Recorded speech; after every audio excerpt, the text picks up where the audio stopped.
Nina maneno machache ya kusema na nimeandika speech hapa, nitaisoma. Your Excellency, the Governor of Nairobi, Honorable Sakaja Johnson, the Director General CEO of the Private Security Regulatory Authority, Mr. Fazul Mohammed, the Secretary General of the Kenya National Private Security Workers Union, Dr. Isaac Andabwa, the Chairman of the Kenya Security Industry Association, Jeremy Van Tongeren, distinguished guests, ladies and gentlemen. It is an honor and privilege to stand before you today as the private security industry marks an important step towards enhancing the standards. The private security industry employs hundreds of thousands of people and provides a livelihood to millions. The industry plays a critical role in safeguarding and protecting our communities, businesses, and institutions. And key to this are security guards, walinzi, nyinyi, who are the first line of defense and play a critical role in intelligence gathering. The industry also contributes significant money into the treasury through VAT, PAYE, and other tax contributions. Your Excellency, the Governor, I'm sure you're aware that the industry in Kenya faces a number of challenges. These mainly relate to varying levels of compliance with issues such as pay, training, vetting, and working conditions within the industry. In order for this industry to effectively fulfill its mandate, we believe that it requires a strong regulatory environment. I would like to commend the government for recognizing these challenges and taking steps to address them. These include the establishment and empowerment of the Private Security Regulatory Authority, which is ably led by the DG, Mr. Fazul Mohammed. The PSRA has provided a robust framework for enhancing regulation covering both security service providers and individual guards. This includes the registration of security guards, provision of unique numbers, and this will empower security guards by facilitating the process of ensuring fair employment practices and safe working conditions. This will enhance the quality of service provided to clients, which will build trust and confidence in the industry. G4S Kenya is fully supportive of the PSRA's initiatives in enhancing standards, and we have always paid the minimum wage. We adhere to the law, and we urge all other security players to do the same.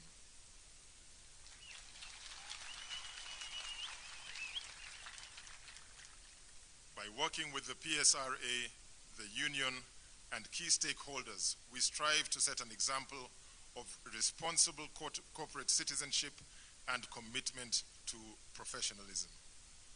Together, we can ensure that the security industry in Kenya continues to evolve, providing a safer and more secure future for all. Thank you.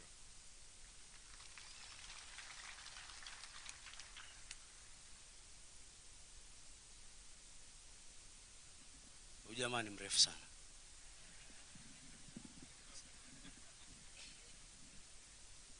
Tupigie makofi marefu pia. Asante sana Bwana Lawrence Okello. Mgeni wetu rasmi naomba nimwalike Jeremy Van Tongeren, the Chairman Association of Security Companies. Tumkaribishe kwa makofi tafadhali. Welcome.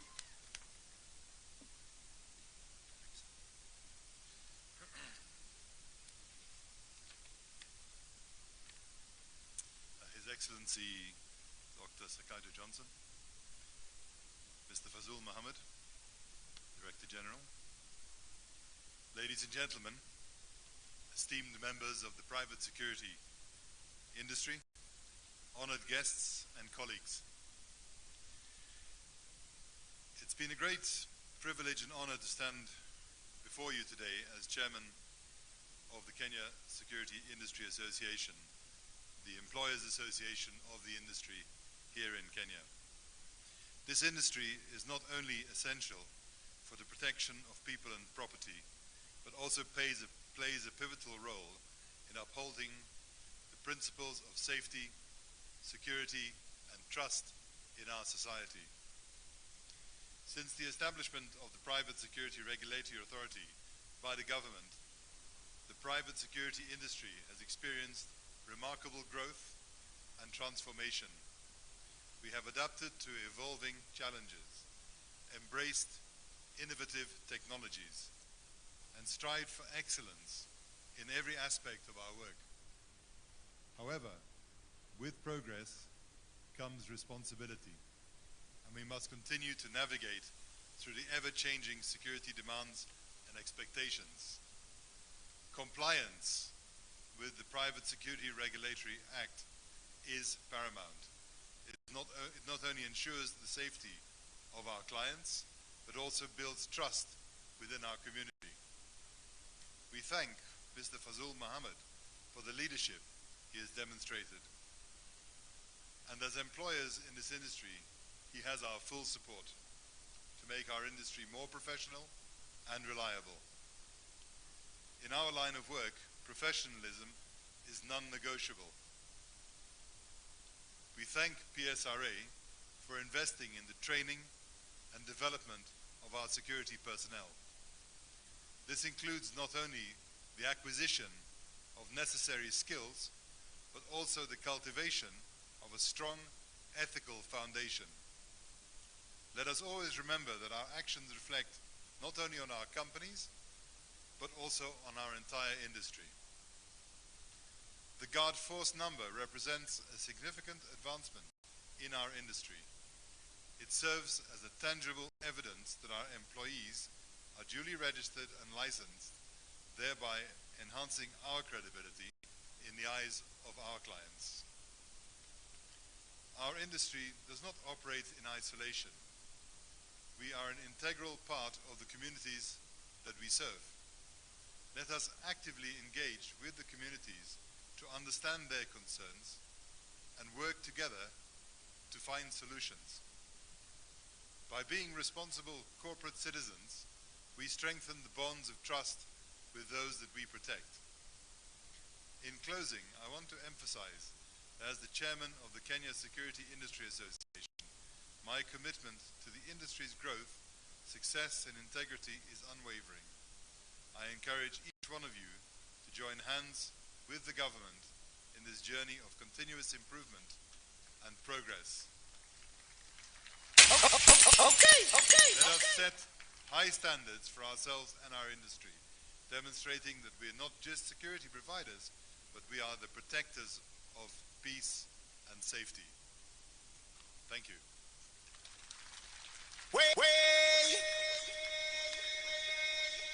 Angalau huyu si mrefu sana, lakini amebarikiwa kwa style yake. Makofi mazuri.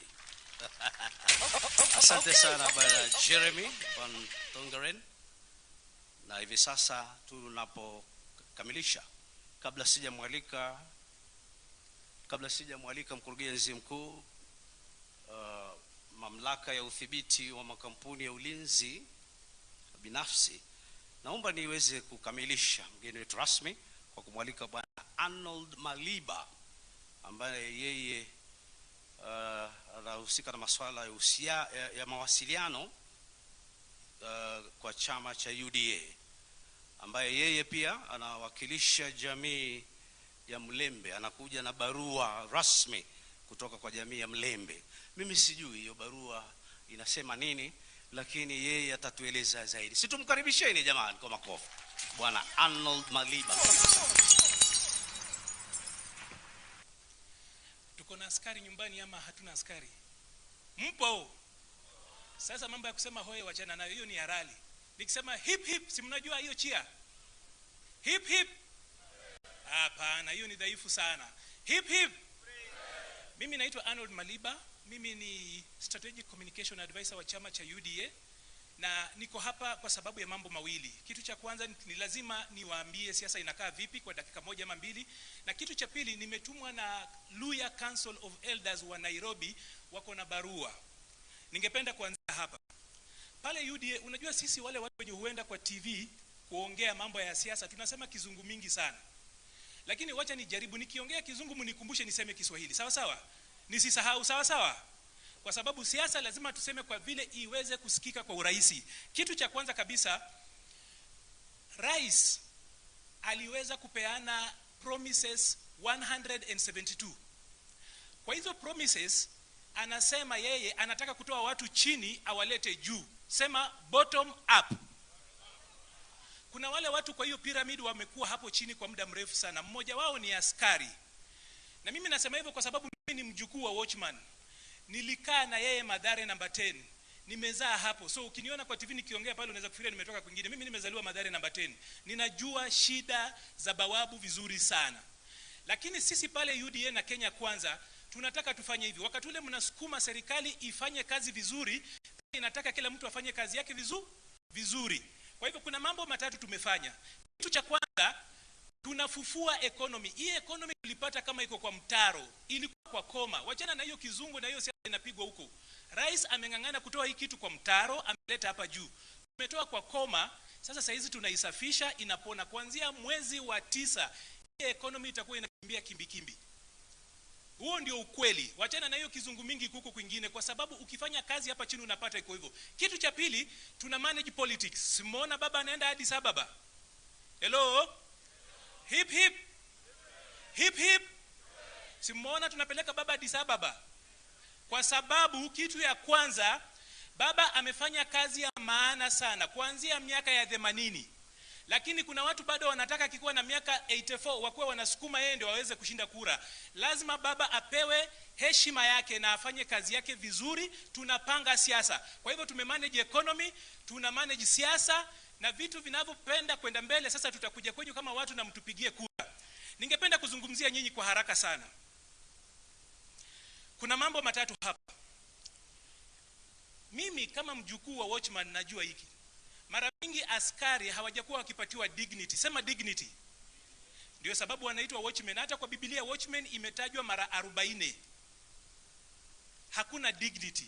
Lakini hizi regulation, na nasema hivi kwa sababu nimekuwa kwa hii sekta kwa muda mrefu sana. Labda Fazula anaweza kuambia hii sekta mimi nimekuwa nayo kwa muda mrefu sana. Sio tu kwa sababu niko na relatives, but I've worked in this particular sector hata nikifanya hii kazi nyingine. Kwa hivyo hizi regulations, sheria ambazo tunapitisha zinafanya mambo matatu. Tunataka mkuwe na dignity, kazi yenu ikuwe na honor, na over and above ikuwe professional. Sawa sawa? Ningependa kuwauliza hivi. Unajua kuna Kenya hii kuna askari.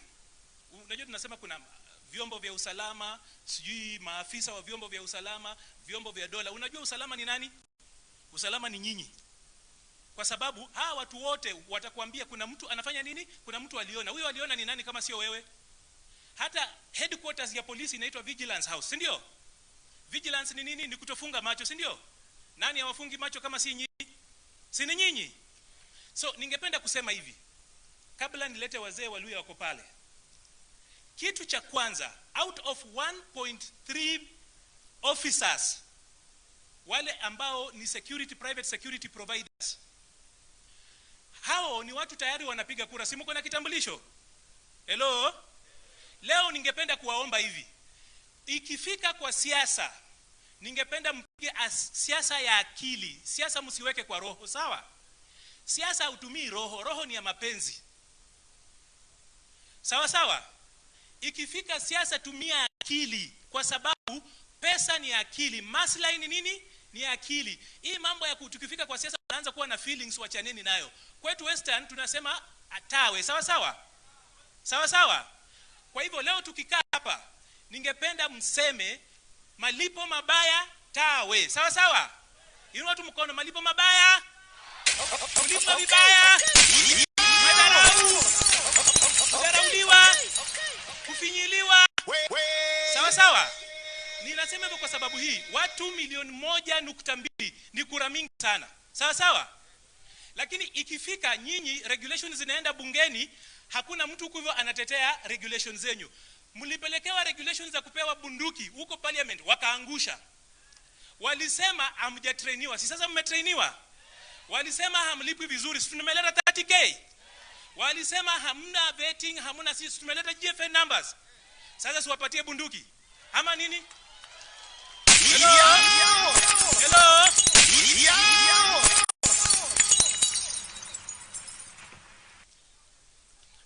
Ningependa kuendelea kidogo kwa sababu Secretary General wangu anaitwa Malala anakuja. Sawa sawa? Hello? So nimesema hivi, siku ile walikataa msipatiwe bunduki, walisema hamna training, mnalipwa vibaya, hamjafanywa vetting na hamna identity. Tumeleta GFN numbers, mumetrainiwa na mnalipwa sasa 30,000. Hiyo ni sawa sawa? Siwalete bunduki sasa. Watu milioni 1.3 mtalinda inchi iendelee vizuri. Sawa sawa? Ningependa kusonga kwa haraka sana. Unajua, you are national security apparatus. Sawa sawa? You are the auxiliary support system to the people who are doing this. Nyinyi ni wengi kuliko NIS. Nyinyi ni wengi kuliko polisi. Nyinyi ni wengi kuliko jeshi. Lakini unajua nini? Kwa sababu sera zenyu zinashindwa bungeni ni kwa sababu hamna representation bungeni. Mimi nimekuja hapa kuambia siasa. Unajua kwa nini? Wanajeshi hawa mameja, sijui colonel nini, wako na Didmas baraza bungeni. Wakarabati engineers wako na Oscar Sudi huko.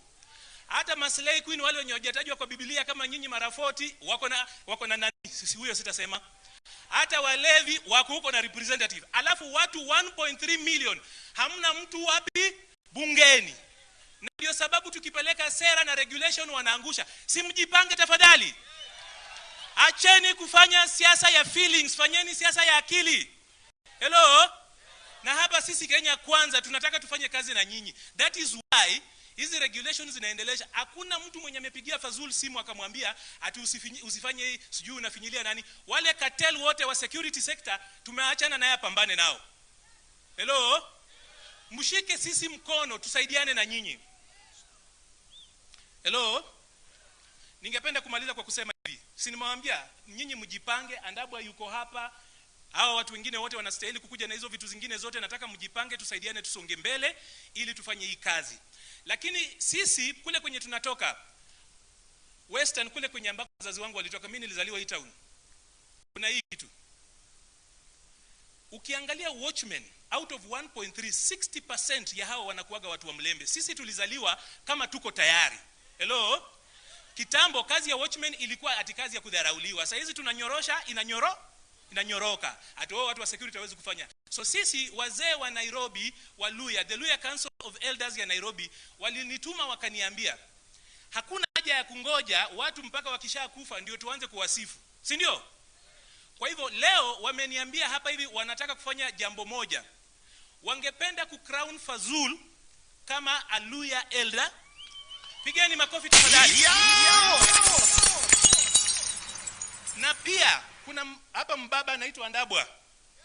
Huyu Andabwa amepambana na hii vita ya reforms kuanzia 2006. Huo ni muda mrefu sana, si ndio? Hello? Sasa pia tungoje akishazeeka akienda kwa kufa alafu ndio tunaenda kwa matanga yake huko kupeana ushuhuda mrefu. Huyo pia tumesema leo tunamfanya anakuwa Luya elder. Sawa sawa? Na kuna mwenzake hapa anaitwa Soita. Hawa watu wamepambana. Wamesema mimi na Sakaja bado ni wadogo, tungoje.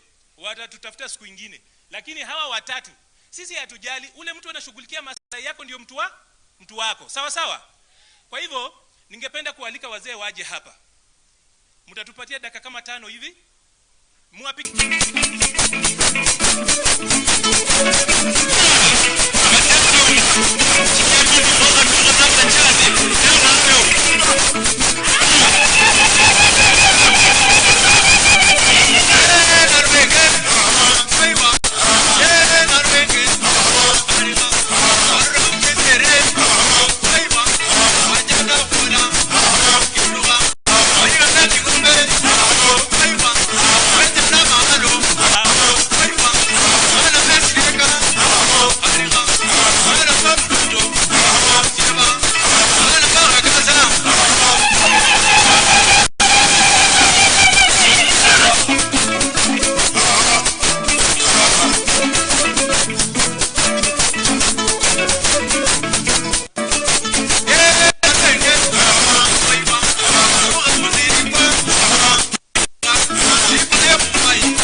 chini. Mpigie makofi elders watatu wapya.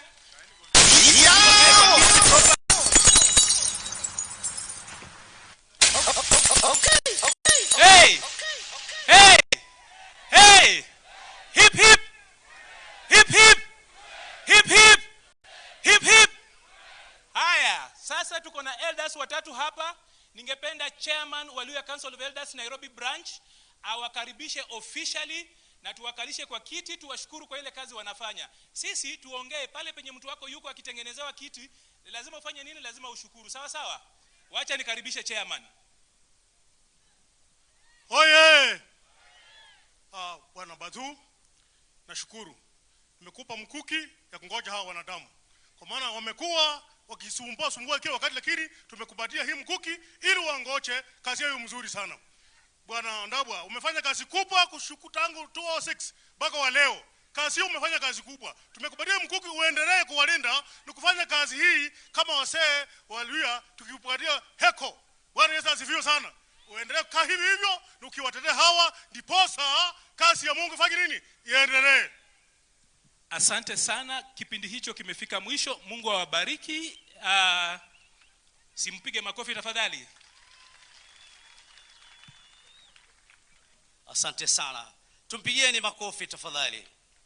Amefanya kazi nzuri kuweza kutawaza wazee watatu siku ya leo. Asante sana. Basi mgeni wetu rasmi hivi sasa naomba nimwalike hivi sasa afisa mkuu mtendaji na hali kadhalika mkurugenzi mkuu with Private Security Regulatory Authority Bwana Fazul Mohamed aweze kuendelea na ratiba inayofuata.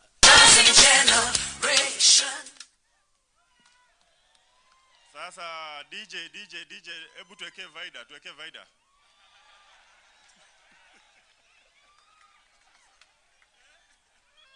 Sasa huu DJ anakata mziki wakati watu wangu wanasherekea.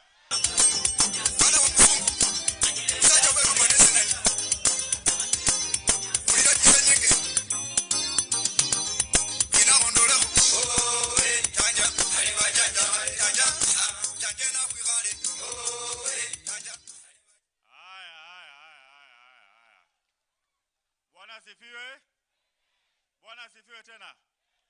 Asalamu alaikum. Asalamu alaikum. Mulembe. Mulembe swa. Mulembe te. Omwami. Unajua wamenitawaza kuwa mzee, lakini ile kitu hoja nipatia ni jina. Sasa SG Malala. Lakini usinipatie Wilberforce.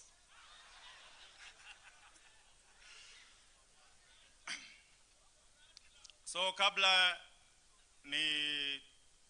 nizungumuze, ningependa kuinvite a few people that ningependelea wakuje hapa, hata kama hawatasema kitu wawasalimie. Na watu tumekuwa na wao katika hii safari, na hii safari lazima ikamilike. Si ni kweli? Hii safari lazima ningependa kuita Bwana Tobias aje awasalimie.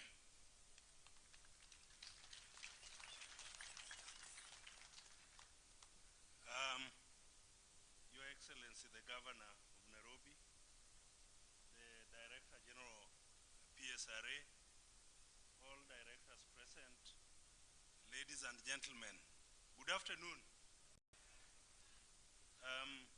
I didn't know that I was going to speak. I would have prepared a speech.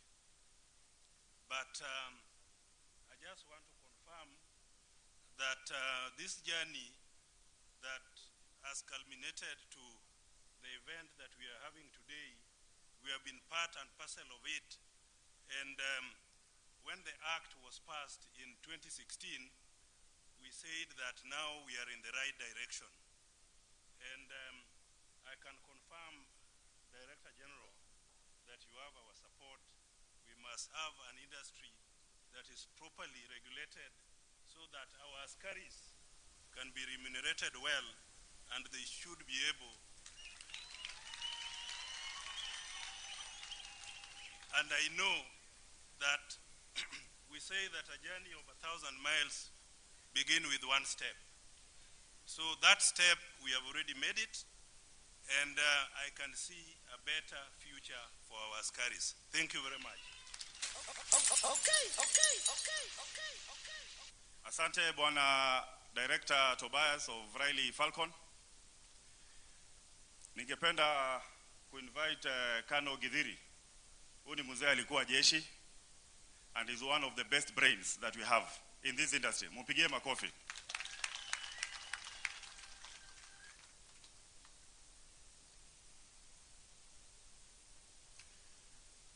Your Excellency, the Governor of the great city of Nairobi,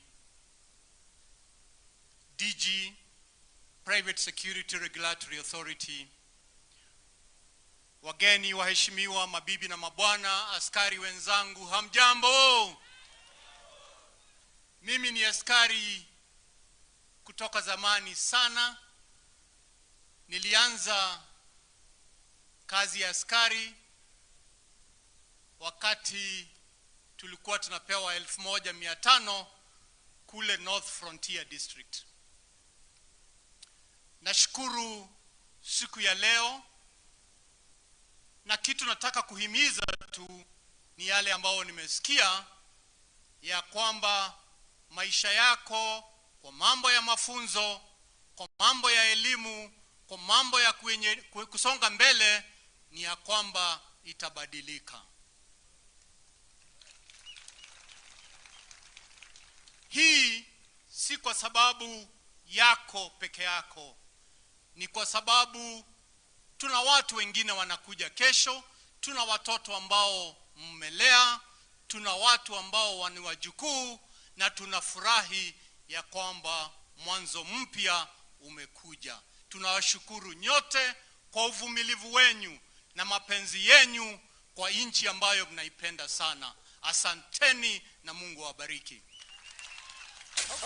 Okay. Asante Kano.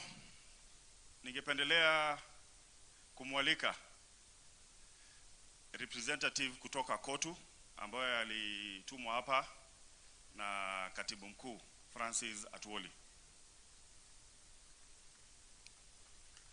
At least akuje awasalimie.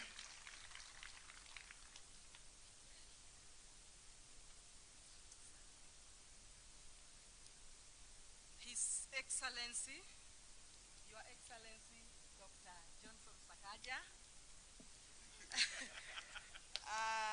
the Director General, Dr.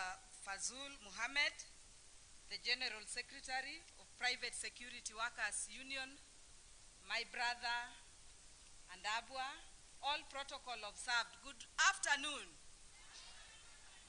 Askari oe! Bawabu oe! Asanteni sana kwa kusanyika hapa siku ya leo. Hakika hii ni siku kuu katika maisha ya bawabu wote Kenya mzima. Ni siku ambayo tunatangaza 30K kwa mfuko ya bawabu. Na nimesimama hapa kwa niaba ya Dr. Francis Atwoli ambao ako nje na amenituma nikuje hapa niambie Dr. Fazul ya kwamba KOTU inaunga Fazul mkono 100%. Tunasema ya kwamba enough is enough. Maaskari wameteseka ya kutosha. Na siku hii ya leo tunasema ya kwamba Mungu amewaonekania. Na kuanzia leo 30K mfukoni. Na tunasema tena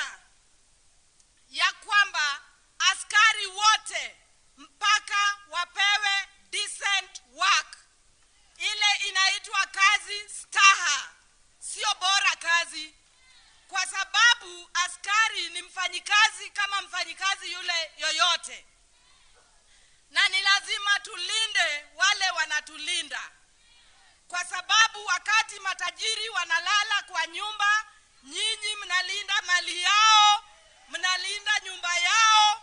Wakilala mnaumwa na umbu, na tunasema hiyo imetosha.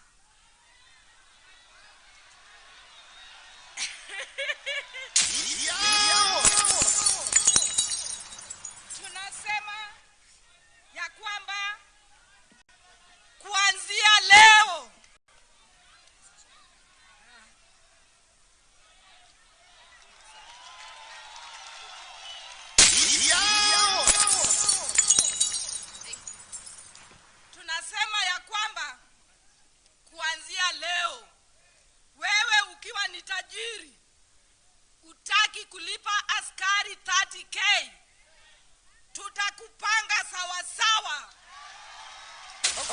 Okay. Askari mpaka apate 30K kwa mfuu.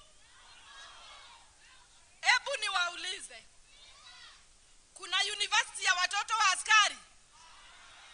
Kuna supermarket ya watoto wa askari? Tunaumia na tumeumia ya kutosha. Na sasa tunasema watoto wa maaskari lazima wasome kama watoto wengine. Tunasema ya kwamba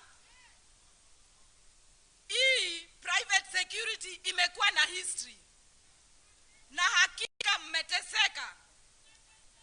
Na ndugu yetu Andabwa amekuja kama mwokozi kwenyu. Na ndugu yetu Fazuli amekuja kama mwokozi kwenyu. Na serikali ya Dr. William Samoei Ruto imekuja kama mwokozi kwenyu. Kwa sababu tumekuwa na serikali mingi, lakini jambo kama hii haijafanyika. Sasa tunasema ya kwamba maisha ya askari ni lazima ibadilike. Tunataka 30K mfukoni, na vile katibu mkuu amesema Dr. Andabwa ya kwamba masomo lazima mpewe ya kutosha. Tepe lazima muwekewe kwa mkono, na bunduki mpewe.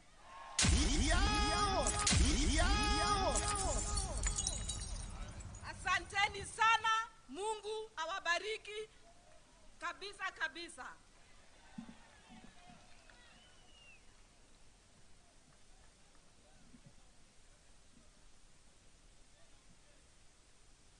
Haya, habari zenu? Habari zenu tena. Kwanza kabisa wacha nianze nisema niko na kesi na hii association inaitwa KOTU. KOTU wamekuwa katika hii sekta na hawajazungumza maneno ya askari. Na mimi nataka aliyetumwa na KOTU apatiane hii ujumbe kwa watuoli. Wale watu wanapatiana pesa mingi sana na wafuasi katika KOTU ni nyinyi. Si ni kweli? Kwa nini basi maslahi yenu haiangaliwi na KOTU?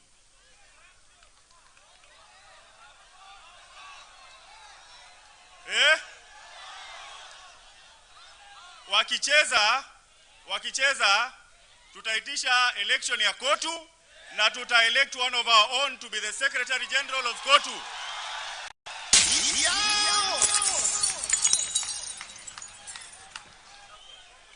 So mimi nataka aliyetumwa na Atuoli apitishe hiyo ujumbe, because the next person atakaa kwa hiyo kiti ya KOTU lazima kuwe from the private security industry.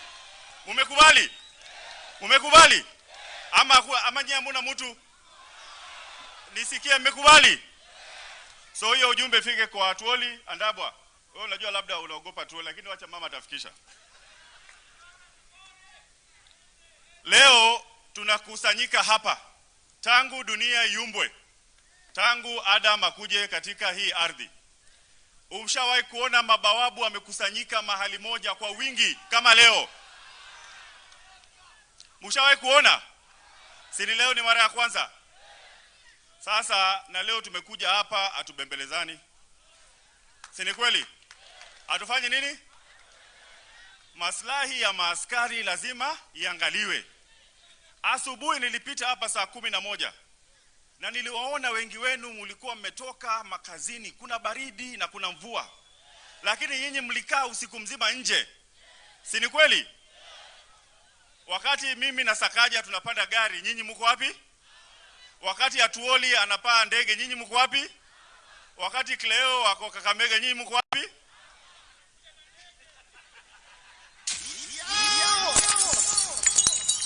Sasa hata yule mtu anafaa kupata mshahara kubwa kushinda mwenzake ni nani?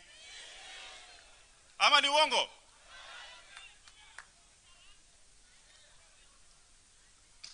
Na tumekuja Uhuru Park leo kwa sababu kama Wakenya, katiba mpya yetu, Wakenya walikuja hapa kwa wingi na wakahakikisha kuwa we promulgated the Constitution of Kenya 2010. It was a new dawn in 2010. And today we say it is a new dawn for the private security.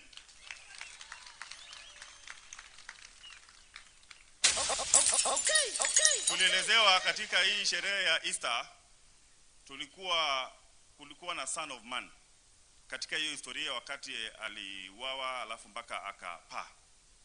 Wale watu walitengeneza historia ya Ukristo walikuwa ni askari wa Roma.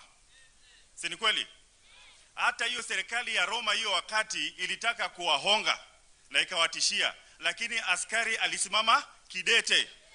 Because you people are truthful, you are truthful men and you are truthful women too. Si ni kweli? Na ndio maana leo tumekuja hapa kuhakikisha the private security industry haitakuwa ni industry ya kudharauliwa. We want to professionalize the industry. We want each and every one of you to be registered. And all of you will have what we call a guard force. A guard force? A guard force? GFN. Sema GFN. GFN is your badge of honor. It is a badge that will give you dignity and it will give you respect. Hii mambo ya kuitwa ochi, soja, askari, nini ingine? Askari rungu, omwami, tumeyakataa. Si ni kweli? Tunataka mtu akikuona aseme unaitwa Wilberforce Wafula. Si ni kweli? Isaac Andabwa, Joash Soita. We see your names on the guard force number. When you have that number, please ensure you wear that number with honor and dignity and pride. Tumeelewana?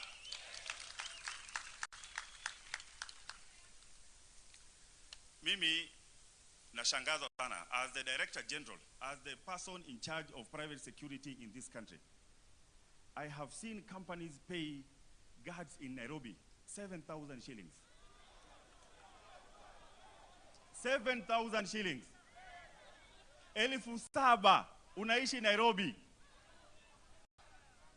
Mimi nataka kuuliza swali moja. 7,000 unafanyia nini? Utalipa rent na nini? Utapeleka watoto shule na nini? Utakula nini? Hata ukitaka kupeleka mrembo kando unampeleka na nini?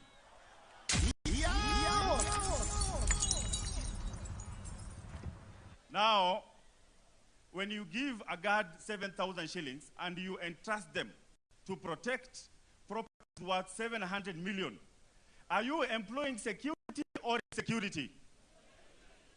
When you give a guard 10,000 shillings and you want them to protect properties worth billions, are you employing security or insecurity? Mambo ya 10,000 tawe. Mambo ya 10,000.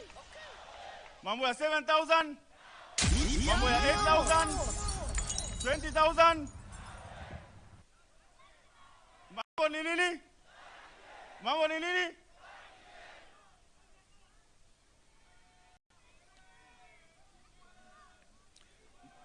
Igwe.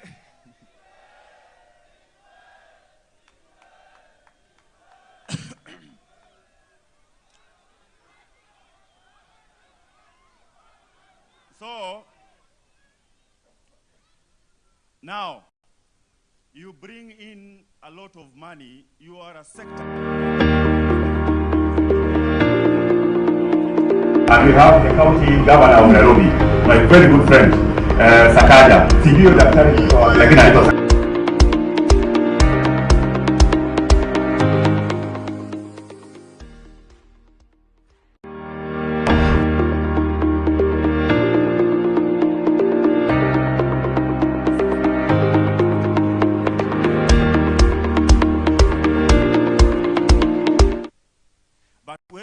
wewe una run economy ya nani?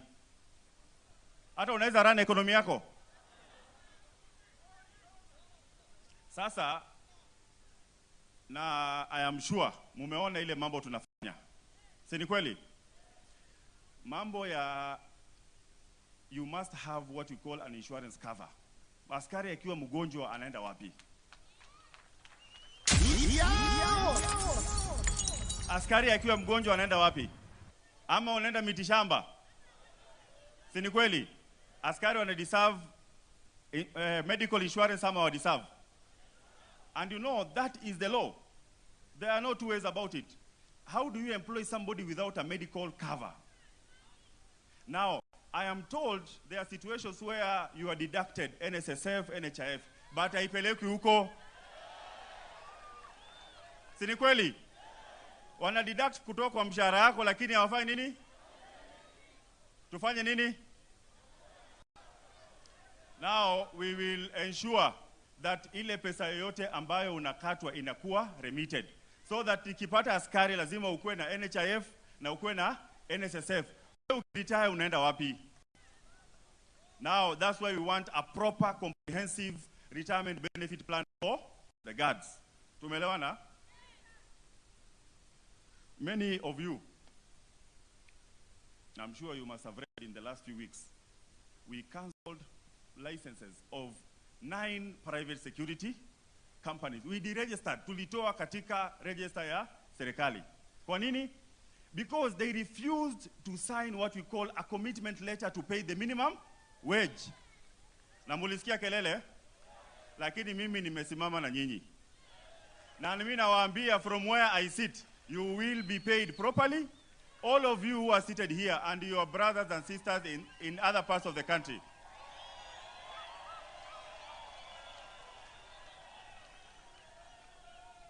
Na tumeanza hapa Nairobi leo, lakini next week I will be hosted in Kakamega, in Mombasa. Waambie we are coming. We will meet with your colleagues in those areas. Askari lazima aheshimiwe. Askari lazima alipwe vizuri. Now, hii mambo ya kuwa na CBA, andabwa. Hebu simama kidogo. Hii mambo ya kuwa na CBA 200 in one industry, what is the issue? You, all of you are called private security officers. From today, nobody should call you a soldier. Ama ochi. In fact, it is an illegality. Mtu akikuita ochi, mwambie utamshtaki kwa fazul. The Private Security Regulations Act number 13 of 2016 clearly calls you a private security officer. Wewe ni nani? Officer.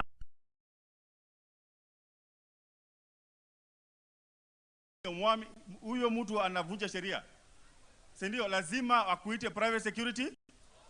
Because all of you are now going to be, you are the property of the government of the Republic of Kenya. Wewe sio wa Seneca, ama BM, ama sijui KK, ama G4S. That guard force number, if you move from one company to the other, you go with your guard force number. And as I have told you, the guard force number is a badge of honor and dignity.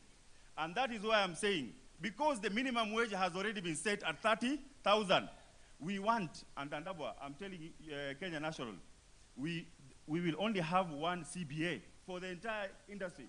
At what? Your CBA ni ya pesa ngapi? Ngapi? 30K, one CBA. Kila mtu alipwe.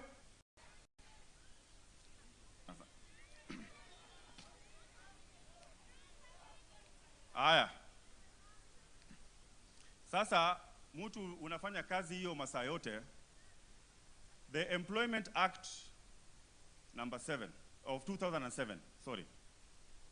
clearly puts the working hours, the legal working hours, to 52 hours a week.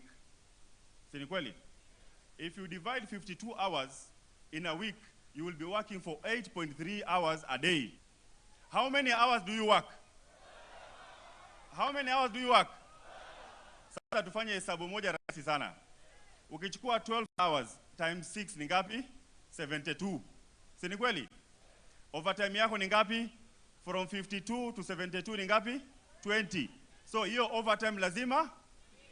Hiyo overtime lazima?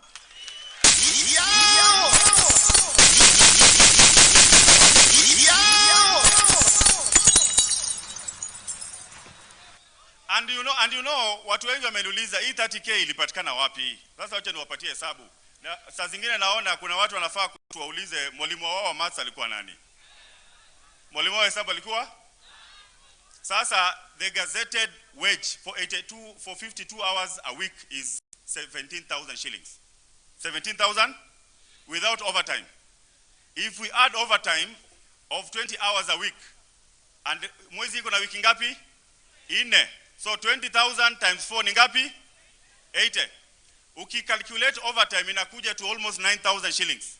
So ukichukua 17 plus 9,000 ni ngapi? 26. Na huyu bawabu, mimi kwa mshahara yangu niko na kitu inaitwa housing allowance. And everybody seated here. Housing allowance ya askari ni ngapi? Sasa tunaweka hapo at 3,000 ama 4,000. Now ukicalculate 27 plus 3,000 ni ngapi? Ni ngapi? 30k. Mtu yote akikuuliza mpigie hiyo hesabu.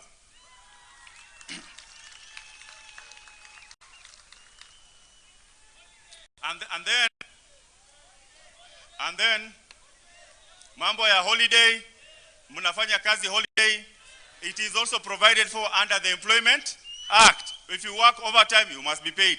Kama kuna holiday lazima, si ndio? Askari lazima ataheshimika. Now, career progression. Kuna watu hapa, alikuwa anaitwa nani? Somebody alikuja hapa akasema alifanya kazi from 1982 mpaka sasa hii. Bado yeye ni askari. Adam, if we ask my brother here, Adamson Bungei, the county commander of Nairobi, he will tell you, aliingia akiwa askari which year na aka progress. Si ni kweli? Unakuwa corporal, unakuwa sergeant, unakuwa inspector, mpaka unaweza kuwa inspector general. So how do you stagnate in one job title for 20 years? It is even immoral. Si ni kweli? You must be able to do what? Career progression. You can start as a guard and eventually become a what? CEO of that company. Si ni kweli? And even Bwana Bungei, these are some of the proposals we also want. These people here, we have people with degrees, diploma, PhDs here. Si ni kweli? Ni maisha tu saa zingine, lakini next time we see police recruiting, we will want you guys to go there with your guard force number. And we will be given a priority because as it is now, you are part and parcel of the national security infrastructure. That's why section 45 of the act talks about cooperation with the national security agencies. Umeona juzi tumwapatia powers to do what? Powers to and powers to search. Si ni kweli? You can search. And hata wale watu wanaenda Airbnb.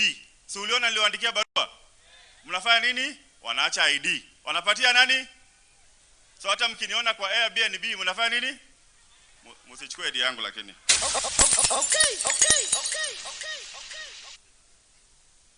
So one promise I want to make to each and every one of us here. As Fazul Mohammed, the Director General of PSRA, I will not sit and see the lives of promising young men and women being exploited. That one I have refused.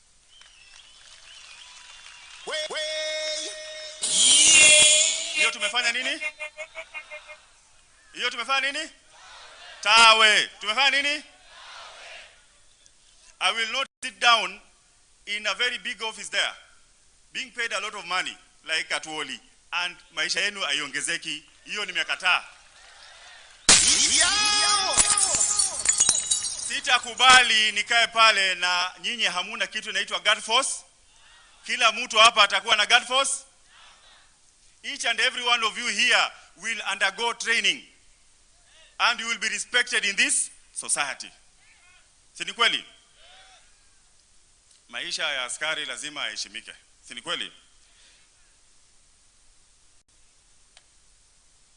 Now, for the other private security companies, the compliance and paying the minimum wage is not up for negotiations. Paying minimum wage is not up for, and it is not an opinion.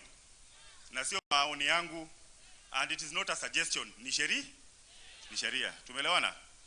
So, from today going forward, askari lazima atalipwa. Atalipwa ngapi?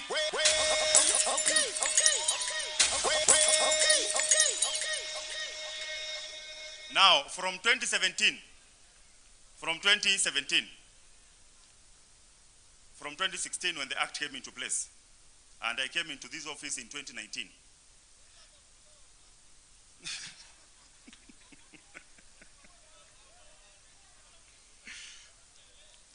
Nimekuja late, better late than never. 2019 when I came to PSRA, sikukuwa na mfanyakazi, sikukuwa na kiti, sikukuwa na kiti yoyote.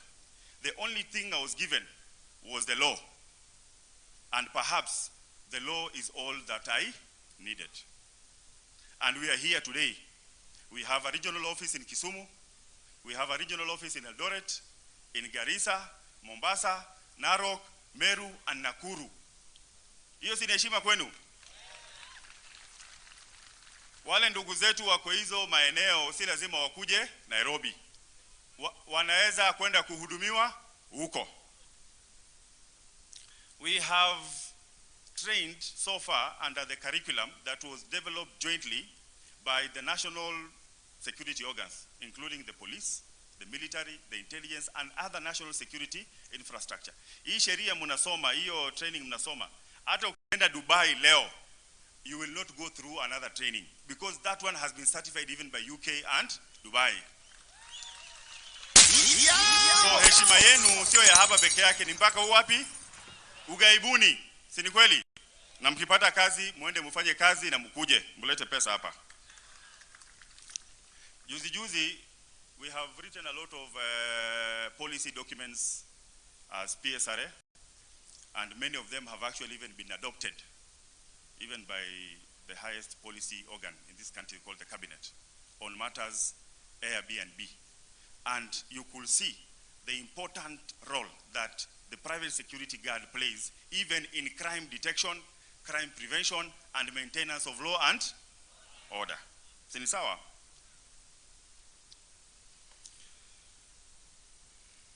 Sasa, maaskari, unajua pia sisi tumeenda digital. Ha? Tumeenda? Mkiingia mlipatiwa karatasi. Mko na hiyo flyer, si ndio? Hapo nyuma imeandikwa namba gani? *22 *33 hash. *222 *33 hash. Si ni kweli? Ukifinya hiyo inakwambia nini? Weka ID. Alafu ukifinya inakwambia nini tena? Lakini si inakuita jina yako. See, it calls your name. Now that is where we are on matters digitization. We will have your record on our fingertips, so that at any given time, if we are asked, which are these officers that are guarding, let's say, TRM Mall, or the Hub, or Bukungu Stadium, I can say confidently from where I sit. Si ni kweli? Mtaheshimika au mtaheshimika? So hiyo number iko hapo. Ndo utafanya nini? Utaweka. Lakini tukimaliza, we will launch that number, then we'll take you through step by step. Na ukitaka kujua kama mtu anafanya kazi kwa security company ama afanyi, you just take the number, the guard force number, and you send to the same number. Then it will say, this is Fazul Mohammed, employed by Fazul Security and deployed in Uhuru Park. Si ni kweli? So hata nyinyi jina yenu inajulikana na serikali.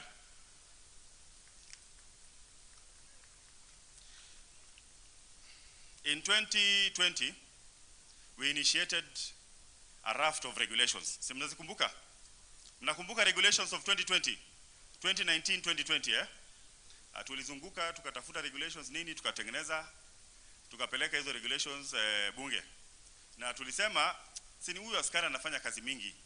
Walikuwa Westgate wakati Westgate ikikuwa attacked. Sini kweli? Na tulipoteza ndugu zetu Westgate. Tulikuwa mambo ya Dusit. Tulikuwa na mandugu zetu. Jambazi anakuja na bunduki. Wewe uko na rungu unamsaidiana aje? Hiyo rungu hiyo Si tukasema tulikuwa tunataka umupatiwe nini? Bunduki. Lakini ikasemekana nyinyi hamuja kuwa vetted, security vetted. Hamuja kuwa trained. Na mnalipwa mshahara mdogo.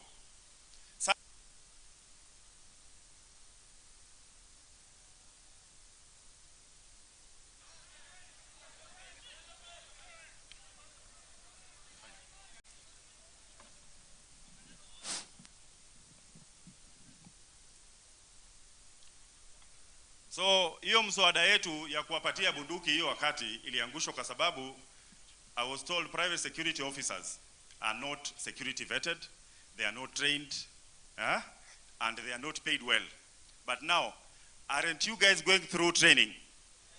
Si mnaenda training sahi? Training ya PSRA. Si mmesoma? Si mumeenda go vetting na mtalipwa 30,000. Sasa ni nini itatusimamisha tusiwapatie bunduki? So hiyo itakuja, make sure each and every one of you goes through what? Training. Si ni kweli? Then we have already vetted you, then now we will do what? Give you the guard force number. Then the issue of arming will come at that point. Tumeelewana?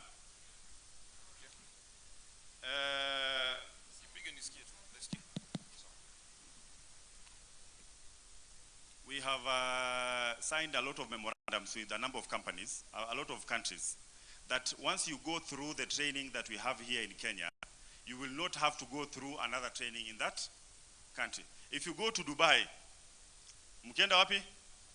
Mutaona ni watu yetu wako huko wanalinda hizo malls. Because we have trained them efficiently here. Si ni kweli? Sasa mimi nataka muendelee mfanye training, okay? We will give you all guard force numbers. And this guard force number is not an opinion, it is the law. Kama hii ya bunge hii, bila amevaa hapa, itaandikwa jina yako. Na hata ukitoka KK, G4S, that number remains with you. Tumeelewana?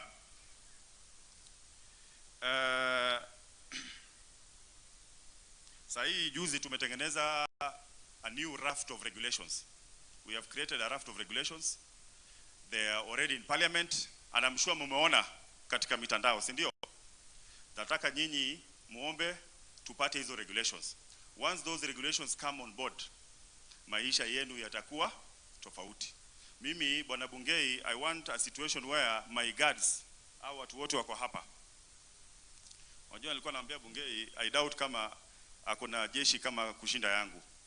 Hapa Nairobi mimi nikileta majeshi yangu hivi na Bungei alete hivi, nani atashinda? Nani atashinda? Lakini tunataka nyinyi hivi karibuni, and this is for the security firms and the supervisors. We are going to have a meeting of the County Security and Intelligence Committee, okay? And all the private security companies offering security services in Nairobi. Because you are now part and parcel of the national security infrastructure. So that we tusaidie nani? Bungei, you will go through a whole street, you will not find a police officer, but utakosa bawabu. Sasa watu saa zingine wanazungumza kuhusu nyumba 10, nyinyi ni nyumba moja. Si ni kweli? Nyinyi ni nyumba 10, hii ni nyumba moja. And Bungei, these people, we have trained them sufficiently. They have the capacity now to understand the criminal justice system. They can identify evidence and they can even preserve evidence. Na hao jamaa sasa hata sasa hii unaona na walipata kushinda watu yako wengine bana.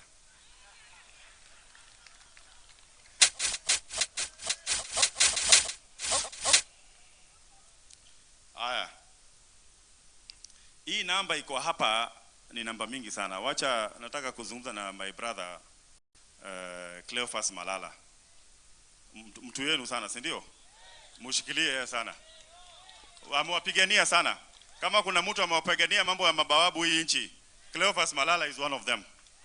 Lakini Cleo bana, hii watu wote unaona vile wako hapa. Kwa nini hawana hata nominated MCA mmoja? Hawa. Ama Ndabo hamtaki kiti bana. Mutafute Sakaja. Nominated MCA mmoja tu ama wawili. Patia hawa umwami, hawa so that washughulikie maslahi yao. You are a big force in Nairobi alone. In Nairobi alone, I have your data. You are at almost 700,000 people. Nyinyi mkiamua kuchagua mbunge mtakosa. Hata rais, hata MCA mkitaka. Sasa nikuulize, wanafunzi hii Nairobi walikuwa na mashida mingi sana. Walikuwa wana help inachelewa, mara strike, mara school fees inapandishwa. Wakaamua kudeal na hizi shida zote, we must elect one of our own. Waka-elect Babu Owino. Si ni kweli? Sasa Babu Owino anashughulikia maslahi yao wapi? Kwa bunge. Mtu akitaka kupandisha school fees, Babu anapiga kelele. Wanaacha. Wale watu wa sport pesa walikuwa wanafanya betting, walisumbuliwa sana wakati fulani. Si ni kweli? Mpaka ikafungwa. Wakaamua they will sponsor one of their own. And that MP anatoka wapi? Kasarani. Si mnamjua? Anaitwa nani? Anaitwa nani? Umesikia betting siku hizi ikisumbuliwa? Ama sport pesa? Kwa nini? Because they have one of their own in parliament. We even have retired majors. Anaitwa nani? Didmas. Retired majors. Anaangalia mambo ya maaskari walio retire in bunge. We have the creative arts. Jalango na nani? Na KJ. On any matters around local content, whenever it goes to parliament, inafanya nini? Wao ndo wanaangalia. Nyinyi watu, mtetezi wenu ni nani? Nyinyi mtetezi wenu ni nani? Hata mainjinia Kenya wakatafuta engineer Oscar Sudi aangalie maslahi yao.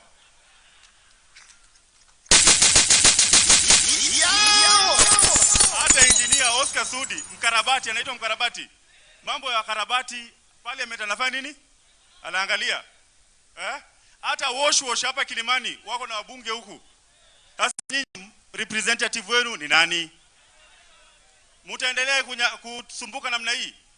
Tunapeleka miswada bunge inaanguka. Tukipeleka regulations inaanguka. Na nyinyi mko wengi hapa. Mutapatiwa nafasi. Hiyo nafasi mtaitafuta. And you must get one of your own, okay, to represent your interest. Cleo bana, in the next election, hawa watu yangu watafutie kiti, wakae kwa county hata parliament. Wapatie so that anytime tunataka kuwapatia bunduki wasisumbule parliament. Si ni kweli? Sasa hivi mkitaka kuzungumza na mtu mnazungumza na nani? Kama mko 700,000 people in Nairobi.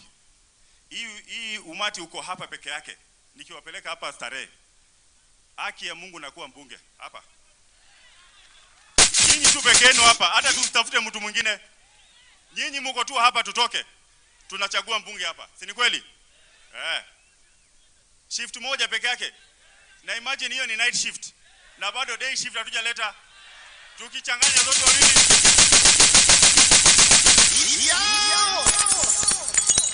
Si mambo inabadilika kabisa. Mufikirie sana.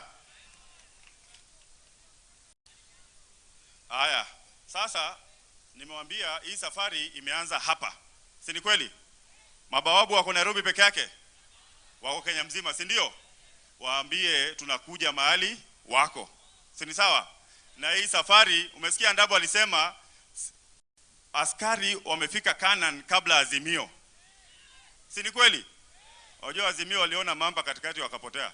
Nyinyi hapa hakuna mamba. Nyinyi mshafika wapi? The road to Damascus is unstoppable.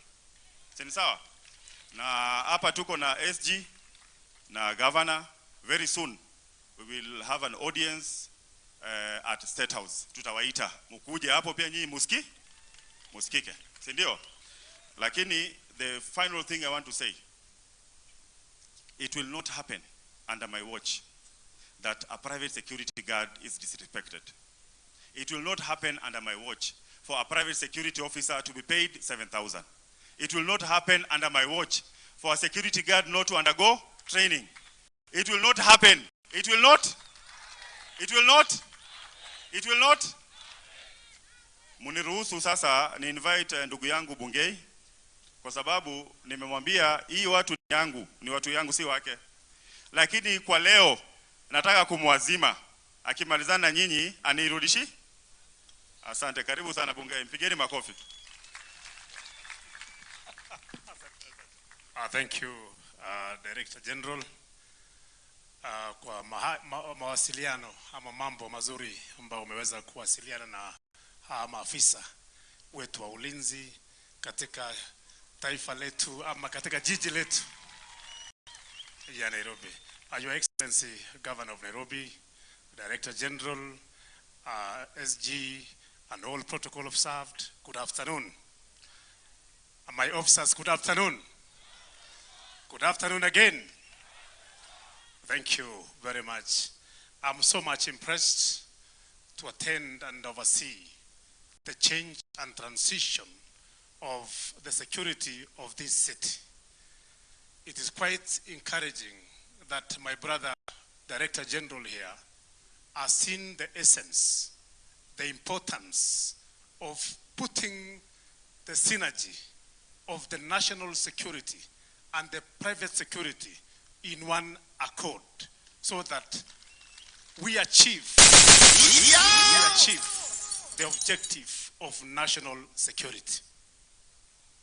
Napenda niwaeleze ya kwamba tumeongea, tumekubaliana na Director General ya kwamba you are the right resource. The right resource. Jana tuliongea ya kwamba ile mawe Daudi alitumia kupiga Goliath haikutafutwa mali ingine, ilitolewa mali hapo hapo. So ile mawe ni nyinyi sasa ambao tunahitaji kuungana pamoja, tufanye kazi pamoja ili tupate ushirikiano ya ulinzi njema katika jiji ya Nairobi. And we've agreed again with the Director General ya kwamba, and our governor also, whom today we discussed, tukakubaliana ya kwamba with the blessings of our Inspector General, ya kwamba tutakutanisha kazi zetu. Nyinyi ni nyumba moja, sisi ni nyumba 10. Kwa hivyo 1 na 10 inakuwa 11. Unaweza divide by 2. Unaweza divide by 2. Kwa hivyo kumaanisha tukishikanisha hakuna mtu atatugawa katikati. Ni kusema security ya kila mahali kutakuwa na mtu ambayo anaajibika.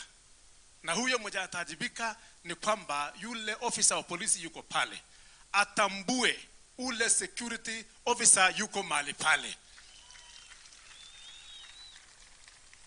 Officer zangu tuko pamoja. Tunakubaliana hivyo ya kwamba ushirika wenu na ushirika wetu ndio itatupea matokeo mazuri kuanzia leo. Na nimekubali kwamba baada ya Ramadhan na hii Pasaka ambayo tuko nayo, tutaketi na viongozi wenu pamoja na viongozi wangu wa polisi Nairobi, tuanzishe mwanzo mpya ya kuweza kupolice the city of Nairobi. Naamini hakuna snatcher, hakuna maga anafanya hiyo kazi bila kuonekana na askari ya ulinzi hapa town. Ni kweli ama sio kweli? Kwa hivyo kuanzia mbele hii ambayo tunaenda, nyinyi mtaajibika kufanya kazi na sisi. Na mimi nitaongea na maafisa wangu, tutaongea na nyinyi pamoja, tukubaliane ya kwamba ile street wewe utachunga, uko answerable kwangu mimi. Na hapo ndipo heshima na ushirika itaingia kwa sisi pamoja. Sio ni sawa sawa? Kwa hivyo maafisa wangu, ningependa kusema kwamba ninawaheshimu, maana mnafanya kazi ambao sisi kama kikosi ya polisi ya taifa tunafanya na nyinyi pamoja. Ile ushirikiano tutahitaji ni kwamba ile kitu umeona ndio sisi tumeona. Hiyo ni sawa sawa? Ile mamlaka tuko nayo tutagawa na nyinyi ili tufanye kazi pamoja. Our interest is the public. Our interest is the safety of the public.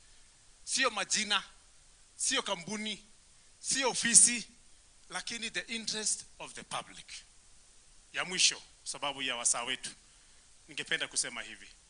Nyinyi wote katika ushirika wa Director General muweze kujiregister. Hiyo inawapatia legality ama uwezo ya kufanya kazi ya ulinzi bila uoga na bila madharau. Hapo tumekubaliana? Tumekubaliana. Hata mimi nimepewa code. Nikikupata kwa street, najua nimepata ofisa yangu, naangalia ile namba yako kama unastahili kukua pale ama wewe ni mtu ya magendo. Sio ni kweli? Tulikubaliana jana na Director General. Juzi hapa tu town. Mimi najua ikifika saa 12 kuna watu wengine bandia ile mnaitanga bonoko. Wanavaa uniform ya askari na wanakota pesa kwa parking. Ni kweli ama sio kweli? Ni kweli ama sio kweli? Sasa ile namba ita legalize na inawapea heshima nyinyi maafisa ya ulinzi katika jiji letu la Nairobi. Hiyo ni sawa sawa? Basi ningependa kusema hivi kwamba kuanzia leo mko na baraka zangu ya kufanya kazi na maafisa wangu katika jiji ya Nairobi. Na hii ni mwongozo ambayo pia Inspector General amekubali tuweke ushirika pamoja. We must synergize together. Hili ulinzi wetu iwe na manufaa na iwe na nguvu ya kutosha kwa kufanya kazi katika jiji la Nairobi. Kwa hivyo next time mimi nikikuja katika street yako itakuwa na komanda ya security pamoja na komanda yangu ya polisi.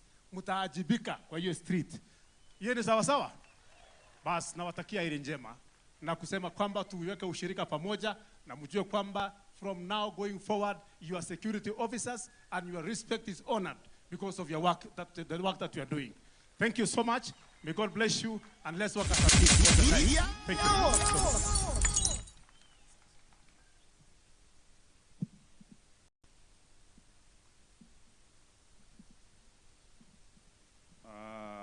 Bwana Bungei, asante sana. I know you have other duties as serikali na security situation, but before utoke, ningekuomba kwa unyenyekevu na pia ningeomba our SG of the party and our host governor, our guest Sakaja, to come in front so that we can demonstrate how that the guard force number will work. Hira Makwapi, you can just come in front.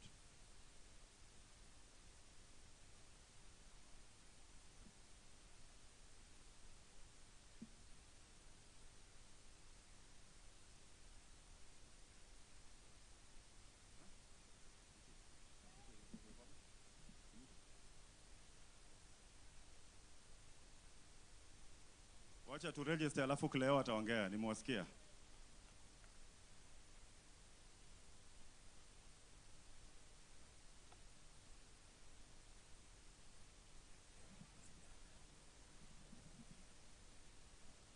Asante sana. Bwana Bunge, karibuni sana. Sijui kama mna simu. Bila shaka.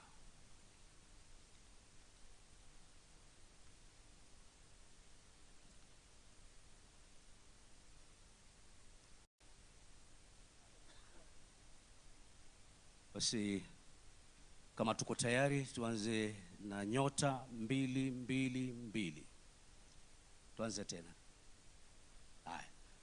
Nyota ama star 222. Star then 333 hash. Star 222 star then 33 hash. Kutoka pale itakuuliza ID number. Naomba uweke ID number yako.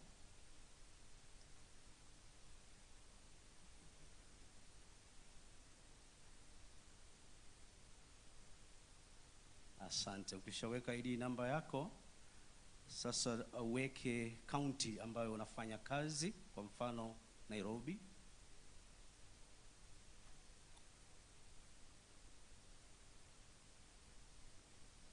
baada ya kuweka Nairobi ama county unayofanyia kazi,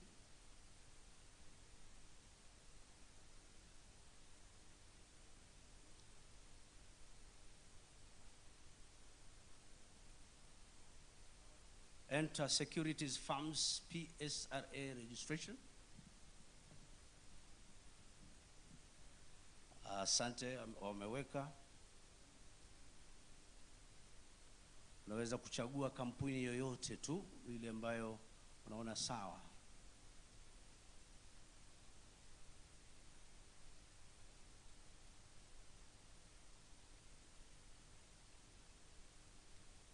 Asante sana. Tuwapigie makofi tafadhali. Namba imeshazinduliwa na QR code tayari tuko nayo. Mambo yamekuwa rahisi sana. Tuwashangilie kwa makofi zaidi tafadhali. Karibu sana.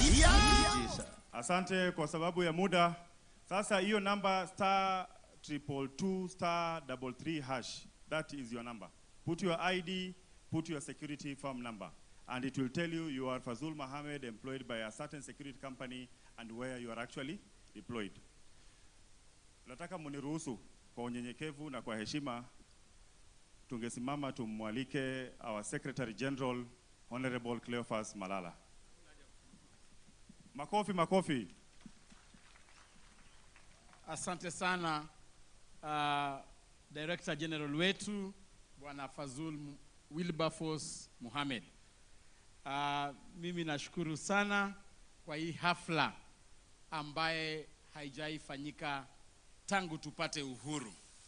Na leo hii mimi nimekuja hapa kama katibu mkuu wa chama cha UDA, na hii ni kwa sababu mnajua vizuri sana wakati tulikuwa campaign, kiongozi wa chama chetu ambaye pia ni rais wa Jamhuri ya Kenya, yeye alikampaign on the platform ya kuinua maisha ya watu, kwamba atoe watu kutoka pale chini kuwapeleka pale juu.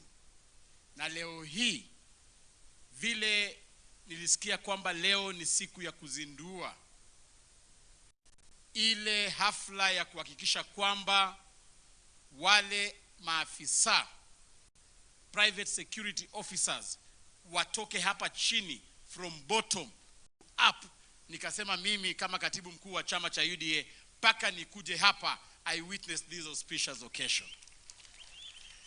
Na hii ni ishara kwamba sisi kama chama cha UDA, chama tawala, tunaunga mkono 100% ile kazi ambayo inafanywa na this regulatory body. Na mimi ningependa kusema kwamba unajua vile tulipita kura, tulikuwa na manifesto yetu kama chama, na hiyo manifesto ndio ifanye kazi. Rais aliona kwamba ni muhimu chama ifuatilie kwamba tumetimiza ile manifesto yetu moja kwa moja. Ndiposa rais aliamua kwamba nikae pale kwenye cabinet, nihakikishe nimefuatilia kwamba serikali na implement ile manifesto yake ambaye tulikuwa tuna campaign nayo. Na sisi kama chama tungependa kupongeza the Ministry of Interior ikiongozwa na CS wetu Kindiki na PS Raymond Omolo kwa ile kazi ambaye mnafanya kwa masuala ya security Kenya hii. Kazi ya security siku hizi tumerahisisha maneno ya security hapa Kenya kwa sababu tunaona calmness in our country. So Bwana Fazul, fikishia CS wetu heko, sisi kama chama tunaunga mkono kabisa ile kazi anafanya katika ministry hii. Na wewe Fazul, pia wewe umejikaza kama Director General wa the Kenya Private Security Regulatory Authority. Hawa wananchi kwa miaka mingi sana wamekuwa wakidharauliwa, wamekuwa wakiitwa watchmen, ati watchi. Lakini wewe Fazul umeleta sasa heshima katika sekta hii, na sisi kama chama tunasema kwamba ni lazima sasa askari wa kibinafsi haheshimike, na ile standards ambayo mmeweka hapa sisi tunaunga mkono 100% mpaka hawa wapate mishahara ya kuheshimika ndio waweze kuza familia zao. Unajua vizuri sana Rais wa Jamhuri ya Kenya vile aliingia alipata kwamba bei ya maisha ilikuwa juu kabisa. Na sisi tunasema kwamba kama bei ya maisha iko juu, ni muhimu tuinue watu wetu waende pia kwa kiwango ambayo wanaweza kimu jinsi vile wanaishi. Mimi nashukuru sana Fazul, sababu hiyo 30,000 ambayo umeweka hapo, niko na uhakika sasa umeingiza hawa watu wako wote, majeshi wako wote kwa ile taxable bracket, kwamba sasa pia nyinyi mnaweza contribute katika kujenga nchi yetu, sababu ukilipwa 7,000 hawezi jenga nchi na 7,000, lakini ukilipwa 30,000 pia mnaweza shikilia nchi yetu, sababu ukweli wa maneno ni lazima tujenge nchi yetu kwa msingi wa kulipa ushuru. Mimi naunga mkono kwamba hawa watu wapate hiyo 30,000 ndio pia wa benefit katika ile housing project ambaye rais amezindua. Tunataka askari pia wa own nyumba hapa Nairobi, waishi kwa nyumba mzuri hapa Nairobi. So mimi naunga mkono Fazul ile kazi ambayo unafanya. Umeweka nidhamu katika sekta hii. Tumeona wasichana wetu wakidhulumiwa sana kwa hii masuala ya apartments hapa Nairobi. Ni wale mabawabu private security ambao watatusaidia kuleta heshima katika hizi mushrooming apartments ambazo ziko hapa Nairobi na Kenya nzima. So Fazul Mohamed, this is not a joke. Ile kazi unafanya, mimi ningependa kusema kwamba Mwenyezi Mungu akubariki, kwa sababu umeshikilia hawa watu walikuwa wamedharauliwa sana. Na mwisho kabisa, Governor wa kaunti ya Nairobi, mimi nakushukuru kabisa, sababu umekuwa mwongozo wa mbele kuhakikisha kwamba city yetu imekuwa city ya heshima. Hata hapa mahali ambapo tuko hapa, nimekuja leo nikashtuka sana kwamba Uhuru Park inaweza kuwa mahali pasafi vile pako hivi. Governor Sakaja, anajua una undergo changamoto mingi sana, but I want to encourage you as you lead the city.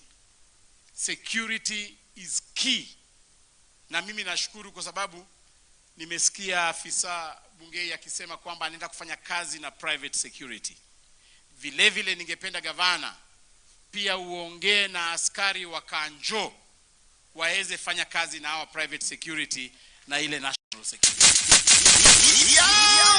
Sababu security is one component. So mimi najua wale watu wa Kanjo wakifanya kazi na private security na ile mainstream security yetu ya nchi, we shall have a secure city hapa Nairobi. Na mwisho nataka kuongea sasa kama Mluya, sababu nimekuja hapa nikashangaa hii watu yote, kwani mimi nashukuru hii ndio sekta ya kwanza ambaye watu kutoka mkoa wa Magharibi wako karibu 70%.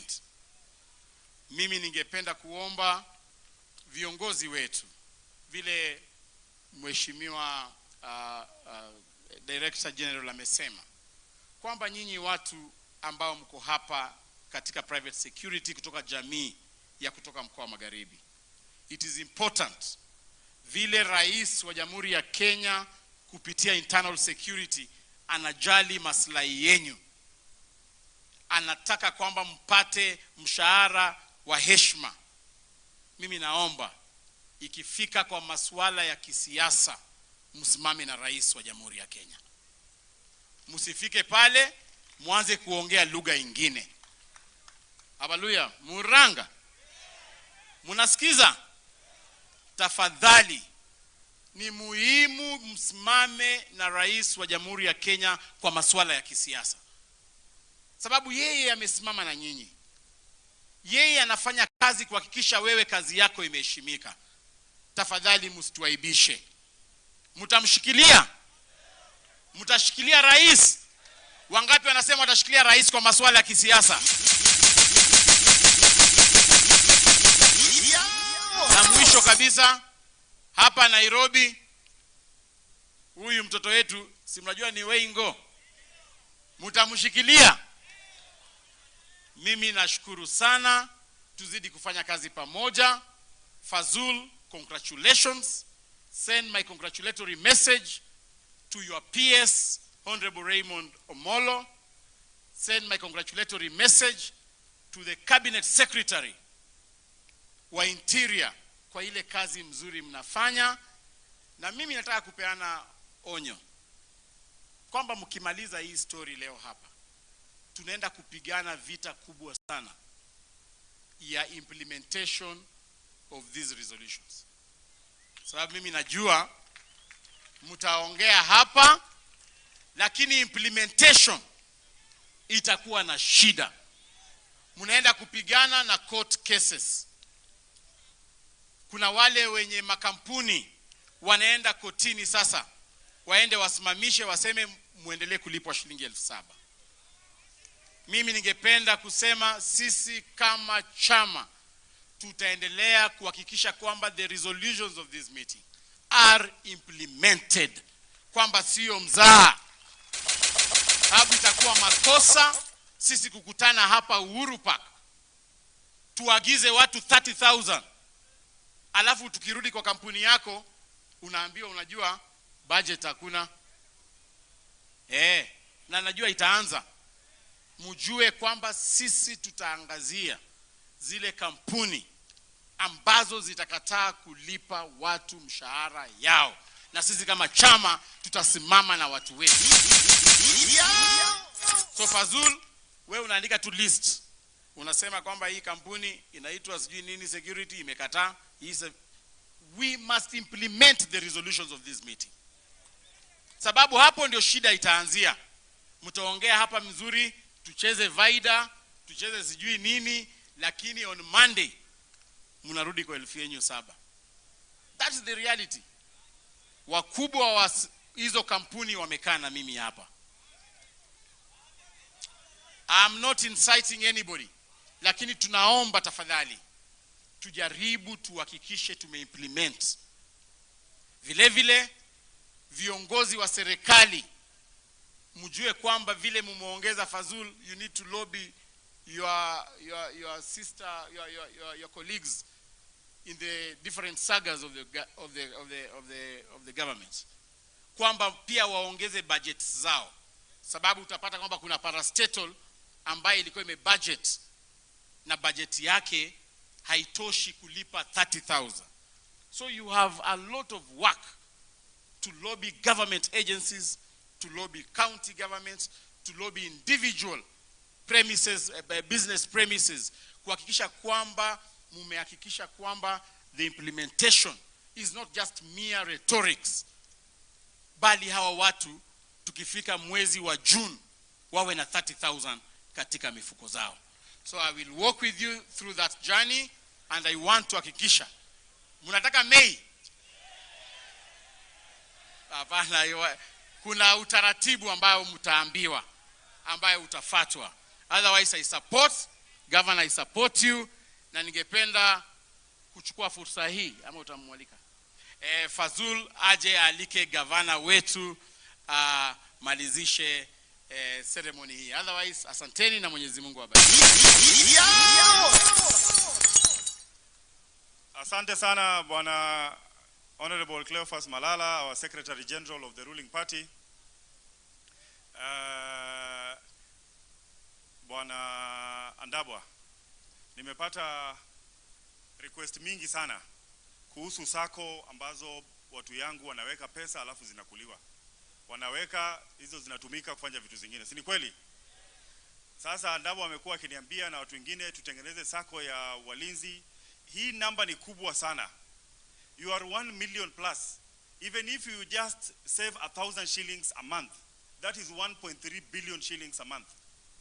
Actually, we will not even register a SACCO. We will now open a bank for the private security guards. na tutaenda Walinzi Bank. Si sawa? Nyinyi mko wengi bana, kwa nini mnapeleka pesa kwingine? Si mtengeneze mambo yenu. Your Excellency the Governor, Chief Guest, and is my very good friend kutoka wakati tukiwa shule. Amewapigania sana. Hata hii safari ya nyinyi tutawapeleka State House, tutafanya kazi na yeye. Niko na ombi moja tu Bwana Sakaja. I may not make this city cleaner or any other way, but the only thing that I can assure you, we will make Nairobi safer with these people. Na hii watu ni watu yako. Si ni kweli? Tumekubaliana tutahakikisha Nairobi is a safe city. Mambo ya mugging ipotee. Mambo ya any other criminality ipotee. Na bwana Bungei ako hapa. Ukiona mkora unaita nani? Bungei. Bwana Governor, nimeona juzi umeadvertise kanjo 1400. Si upatie watu yangu 1000. Nimelaka kombo ya Yesu Maria. Nimelaka kombo ya Yesu Maria. Asante sana. Bwana asifiwe. God is good and all the time. Tusalimiane kwa hewa kama tunaonana. Private security officers hoye. PSO hoye. Mko. Najua mlikuja mapema. Niliona mlitoka shift mkaingia straight. Na mnajua, acha niwaeleze. Mnajua, kuna mtu hapo ananijua vizuri sana. Sasa hii uwanja ilikuwa haijafunguliwa rasmi. Kuna kazi ilikuwa inaendelea bado. Na tumemaliza. Ndugu yangu Fazula kaniuliza, aliniambia kuna mkutano ya private security workers na wanaomba kutumia Uhuru Park kwa hafla hii. Nikamwambia ingekuwa ni mkutano mwingine ya mambo tofauti hatungekubali. Lakini haikuwa mtu yoyote, haikuwa kikundi chochote, ilikuwa private security officers ambao ni watu wangu. Nikamwambia please, tumekufungulia asubuhi na mapema, tunakaribishwa Uhuru Park, na baada ya hii sasa tumefungua uwanja huu, nyinyi ndio mmezundua. Baadaye tutafanya tu functions. Tutafanya hizo functions, jeshi walimaliza kazi yao, uwanja huu umerudi sasa kwa wananchi wa Nairobi. So tarehe hii hatusahau kwa sababu ni nyinyi ndio mmeweza kufungua.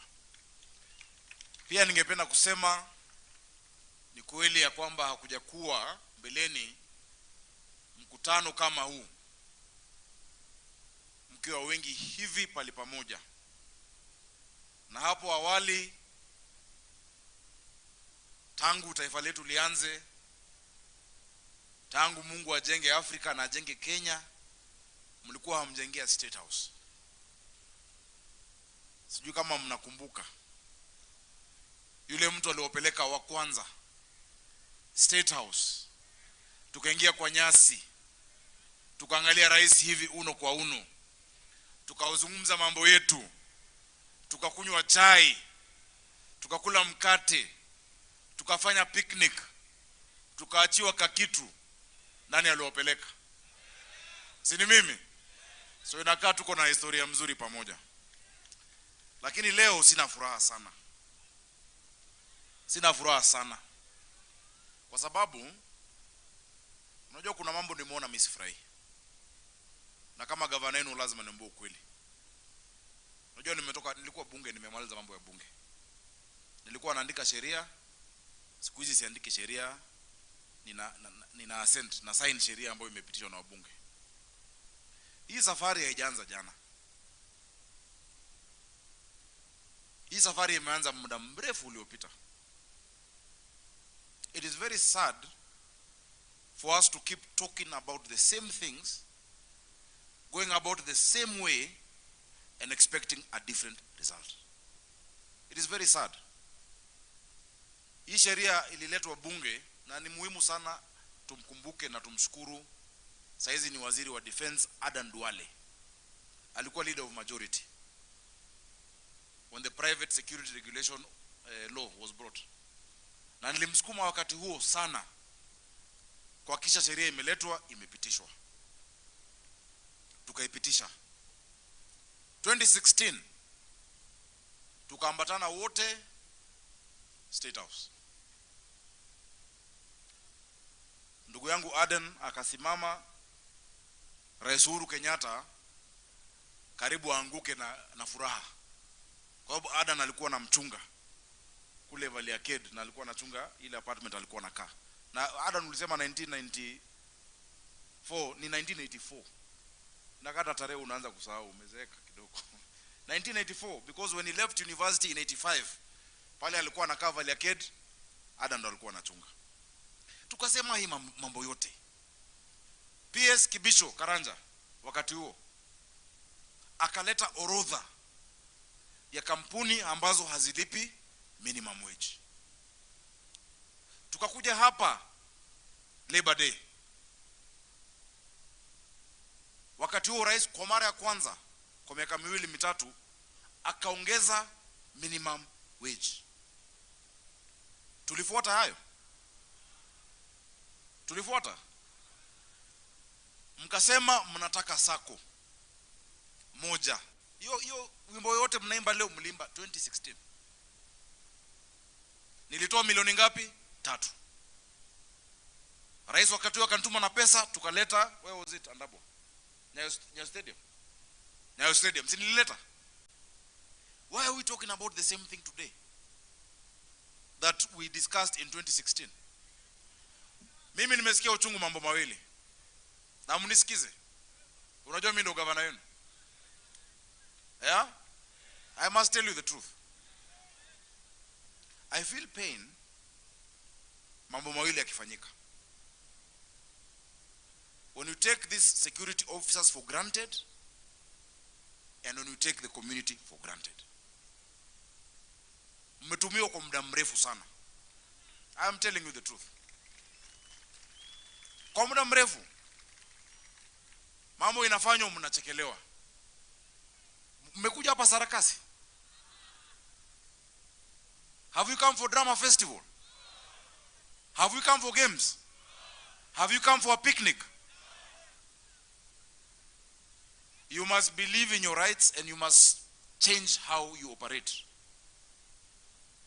Wakati huo nilikuwa nawatetea kama mbunge, nikakuwa senator na nawashukuru mlinichagua. Singekuwa senator bila nyinyi. Na singekuwa governor bila nyinyi. Saizi mambo ya kelele nimetoka. It is time for implementation.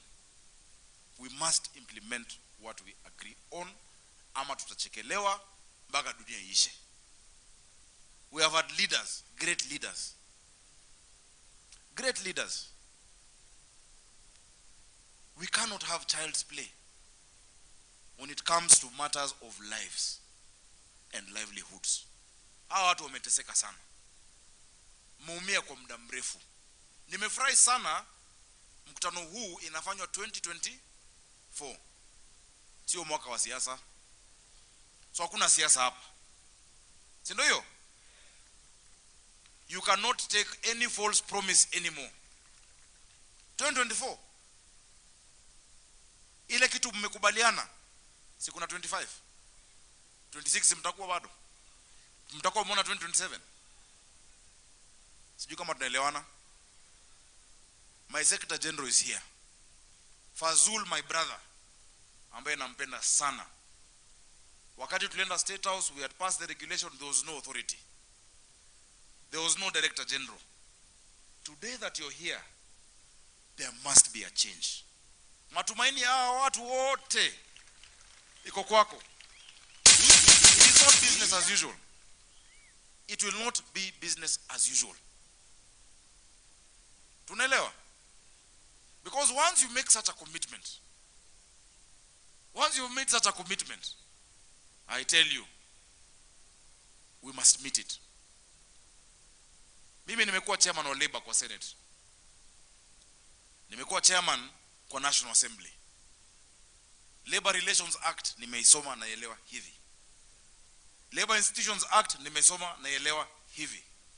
I can quote for you from the first article to the last. I want to tell you, my people, mimi kama Sakaja, Arthur Johnson, siwezi waacha na sitakubali mtu awatumie vibaya. Tunaelewana? Tunaelewana? Employers wako hapa. Hao employers, msikize, ni watu wazuri. Mnajua kwa nini? Wamewapatia nafasi ya kazi. Tusikuje mahali you don't bite the hand that feeds you. We discuss with them and tell them this is our expectation. Hawa watu hawezi ishi na 10,000. Hawezi ishi na 15,000. How do we get to a middle ground? I want to assure you, employers, hawa wadosi wanalipa security company because mnaogopa kuongeza bei, which you will have to do. If we say 30k, itatoka wapi? Si ile pesa wanalipwa? Hawa hawana migodi ya dhahabu. Do you have an oil field somewhere? But what I want to assure you, because you must be realistic. Mimi sipendi kitu tunaita watu tunawadanganya mfurahi muende. That will be irresponsible of me as your governor. It will be responsible. I want to assure you, na niwapatie assurance, the private security companies. There is no one who pays you 40,000 or 50,000 who is happy sleeping in his house na watchman akonja. I want to assure you.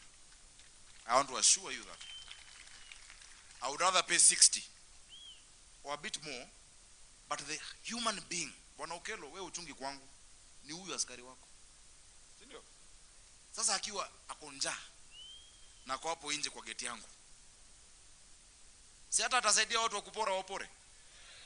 So it's not security, it's just a semblance of security. So be bold also. I know you have running contracts. Unajua wale mnasema mlipe kesho, mtalipiwa wapi? Msikuwa mnakuja mkutano kutaka kudanganywa. Uende tu ukipiga usikuti umefurahi kesho mkamba. Mkamba gani? Si tuambiane uko lero ni lero ndio msindi alimba. Obola mkamba ni mubei. Lakini kuwadanganya mambo ya kesho, is it right? So we want to see a framework and action plan between the Security Regulatory Authority, the union, and the employers. You have running contracts. Utabadilisha kesho namna gani? Unajua pia tusidanganyane. Hii Uhuru Park ni mahali hiyo bendera tulinua 27th August 2010. Our constitution talks about truth. 30k lazima itafikiwa. Give us a roadmap that is realistic. Give us a real roadmap. Ndio ukipatiwa kitu, hiyo kitu inaonekana ndio this can be implemented. Ama niseme tu mlipo kesho. Sasa mko na option mbili. Me, I can do very well on both. I can do very well. Ukweli ama ni wadanganya? Ukweli ama ni wadanganya? Si ni ukweli? Bwana, because you made the mistake to call me to this function, I will say the truth. Because these people, I have fought with them for a long time. I have worked with them. Please, Fazul, my brother, Tongaren, the secretary, chairman. Unajua ile Tongaren kwetu ni ilikuwa baba yake. Ama mjui? Van Tongaren. Kule Bungoma za Tongaren ndio inatoka kwa hao. So inakaa tumekuwa nao miaka mingi. Andabwa Isaac. You know, CBA's Labor Relations Act, a collective bargaining agreement, is between an employer and an employee. Isn't it? What the union does, or a coalition of employers, it guides the discussion so that you harmonize. Lakini ile barua wewe utaandika kama uko KK, ama uko G4S, ama uko Lavington Security, ama uko Hatari. Based on that guideline, will be between you and your employer. Isaac, you know that. That is the law. Hata madaktari ambao wanagoma nationally wote wako na mkataba na county ambayo imeandika, sio national. That is why today in Nairobi madaktari wangu wako kazi. Unaambia hamna shida na mimi, una shida na kwingine, kwangu mrudi ama tuandike wengine, wamerudi. So let us be realistic. I want us to get to 30K. Give us the, acha nikwambie, msiko mnasema vitu kupigiwa makofi. Makofi itaisha. Wale wanakupigia makofi kesho ndo watakusulubu. We in Easter, wale walimbia Yesu Hosana akiingia Jerusalem akiwa amepanda punda, Hosana Hosana na matawi, wiki moja walikuwa wanasema aje? Crucify him. So don't come here kupigiwa makofi alafu kesho. Let us do a proper roadmap. I am ready to sit there. I was chair of COG Labor Committee. Please be honest also as employers. Be honest. Because pia mko na dhambi hapo awali. Hapo awali minimum wage was taken as a suggestion. Minimum wage is not a suggestion. Minimum wage is the law. Tulikuwa tunapitisha hapa, Atuli anapigiwa makofi, rais anapigiwa makofi, kesho 7,000 bado. It's criminal. It is wrong. Alafu ile mnaambia watu ni kama utaki siuende nitaandika mwingine. We cannot take advantage of unemployment in this country. Let us not take advantage of unemployment of our people. Si ndio hiyo? So tunaweza anza mkondo mpya tafadhali. Ili tusije hapa baada ya miaka mingine 5 tudanganyane, Steve K atupigie hapa iskuti tucheze, tuende tukicheka na mfuko bado iko na shimo. Mtoto bado njaa. Wale hawendi shule, hawendi shule. Are we together? So I know we can do a roadmap, but I want to assure the employers, we will stand with you. If you need to adjust, which you will need to say the truth, you will need to. You will need to adjust how much you're charging, adjust it, but also reduce a bit of your profit margin. Ya ile miaka yote mmekulia below minimum wage, ile yote mmekula ya minimum wage, adjust it a bit. So if you're making, unajua unapata mimi nalipa 50,000, mtu analipa 7,000. Hako ka difference tupunguze kidogo. You know, let's make reasonable profits. Mimi kama governor ndo nawapatia business permit. When that road map has been agreed upon, and we've agreed together that we can do this in a month or in 2 months or in 3 months, but we'll move to this scale, I'll be there in the implementation. And we will need to take action on those who are not doing it. Na nyinyi msipige makofi mkisikia ati mtu anachukua action against KK, akichukua kesho utaenda wapi kazi? Unajua, my people perish for lack of knowledge. That is what the Bible says. So upige makofi jifoezi itafungua. Utakuja kanzo kesho. Hivi tu tunapelekana hivi. Ndio ni kutongoza, unasema hapana inafika hapa, okay mmeanza na imefika 20, okay sawa. Tuende ongeza aka allowance, tuongee overtime kidogo. Muongee na sisi, mimi ni governor wa Nairobi. Niko na hospitali 124. Sijasikia mtu hapa akiongea mambo ya afya. How I can have an MOU with the union, mtu akona force number, akija Mama Lucy, akienda Mbagathi, akienda Riruta, akienda bibi yako akienda kujifungua Pumwani, tuwe na arrangement ambayo unaangaliwa. See, that is real life issues. Bring those issues that are practical.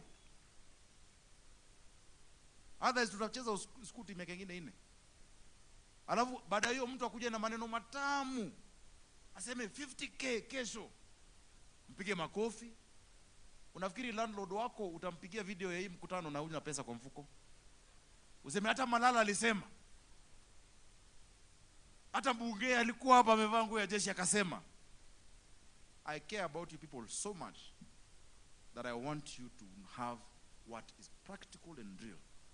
We must get to 30K, please, in the next 7 to 14 days. Sijamaliza, hey. In the next 7 to 14 days, Fazul Muhammad, Isaac Andabwa, Bwana Tongaren, nani mwingine, Bwana Okelo and the rest, kaeni chini. If you need us to provide this venue, is there. Mkitaka kuja Kanjo, chai ya Kanjo ni tamu. Mkutane hapo. Give us a roadmap towards the welfare of these people. Please, we will support it. Na tukishafanya hivyo, vile tu niliopeleka State House, gate ni hiyo. Hakuna gate mpya. Si gate ni hiyo. So that in 3 weeks we go together, employers, employees, our officers, kuambia rais tumekubaliana tunaanza kulipwa hii tarehe hii. Tusiende kumuomba tena. Mbona mnenda kuomba rais tena mambo? Are we together? Number 2, training. I'm very happy today we have my security and compliance team ya Nairobi. Wako officers hapa wanaongozwa na Tony Kimani. Tony ndio huyo ndio head of inspectorate. Tumekubaliana na Bwana Bungei. Juzi tulikuwa na mkutano ya all OCPDs, the county commander, regional commander, OCPDs, OCSs. Tukakutana na regional commissioner, county commissioner, who else was there? ACCs na DCCs. Tukakubaliana how we'll work together with the inspectorate team. What we want to do also now is to structure you. Si mko kwa sub county fulani. Hiyo sub county iko na assistant county commissioner, iko na sub county commander wa county government, iko na OCPD na private security, either the shop stewards or you craft yourself in a similar structure. Unajua Ndabwa ni kuka wangu, so as my kuka nakuomba kama kuka. Form yourself in a similar structure to ensure tunaingiana. Ile tukiita mkutano ya Westlands, tuko na OCPD Westlands, tuko na sub county commander Westlands, tuko na private security officer sub county commander pia. Hapa nikiuliza, si wote ni wa Nairobi? County commander ya private security Nairobi nani? You must be organized to be recognized. If you're not on the negotiating table, you're on the menu. Mchague kama uko kwa menu ama uko kwa meza. Structure yourself in a way you can be engaged. I need you to have a Nairobi county commander, sub-county commanders, na mpaka ward. Ndio nikita mkutano ya ward. Kwa ward tuko na intelligence officer, tuko na DCI, tuko na ward commander wa county government, tuko na assistant county commissioner wala alikuwa anaitwa chief ama assist, sub whatever. DO, alikuwa anaitwa DO. Wako hapo. If you structure yourself in a similar manner, Isaac, it makes it easier tuingiane. Mimi naambia vitu practical, saa nyingine zina bow but ni za ukweli. Na hiyo ndio itawaokoa kwa ile safari mnaenda. So I'll be very happy if you have that. Hata leo tukiwa hapa, rais wetu anajua tuko hapa. Nilimweleza tunakufanya mkutano.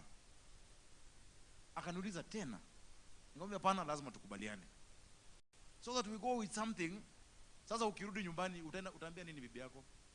Utasema ile wimbo ilichezwa tu. Useme Steve K leo bwana amevaa kama security. Is that the take away home? What are you going out of this place with? Hope is a good breakfast but a bad supper. Those are the words of Francis Bacon. Hope is a good breakfast. Unaweza toka nyumbani na matumaini, but kurudi tena na matumaini tu ni ngumu. Are we together? Mimi niko na matumaini kubwa. We have Dagoretti Training School of our inspectorate team. Isaac, we are ready to work with your entire team to offer that ground so that we can also have your training. You have a curriculum by Fazul. Let's use a joint curriculum. Ile kitu watu wetu wanajua na ile watu wa bunge wanajua. Thank you so much. Let's work together. Let us synergize. Let today be the dawn. Vile tu Yesu alisulubiwa jana, Saturday, Biblia inatuambia pale alikuwa, lakini kesho sasa ndo kafufuka. The private security union, private security officers, your resurrection is nigh.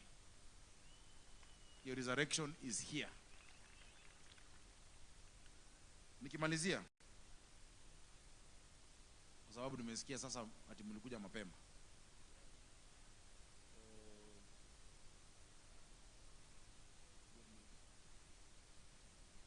Lakini acha niombe, Fazuli mnoma, unafikiri atawaita tu?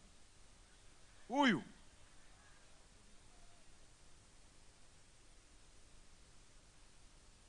Huyu Fazul, huyu ni mnoma, ni operator, msimuone hivi tu. Huyu ni mobilizer, instigator, implementer. Nyinyi mko na bahati sana. Unajua, acha niwaambie, wakati tulikuwa tunachogoma, sijui niseme ama nisiseme, this man was going to be a PS, permanent, inaitwaje, principal secretary. But Rais alisema hapana, he has a plan for the union and for the workers that needs somebody like Fazul. Fazul is not here by mistake. He is not there by mistake. The president, because he cares about this. And acha niwaambie, Rais wetu William Ruto anawajali. Na amesema tusikuje PE hapa. Amesema tusikuje PE. PE hii ya kufanya stadiums na kusakata rumba. Tusikuje hapa PE, tusikuje hapa kindergarten na hekaya za Abunuasi. Tuje hapa kitu realistic, kitu practical. Tukimpelekea, he is the commander in chief, he will sign. But that is the journey that it must go to. Tupigie rais wetu makofi tafadhali. So wacha nimalizie hapo. I'm sorry kama mlikuwa mmefurahi sana na sasa hamjafurahi. Mimi nawaambia kweli.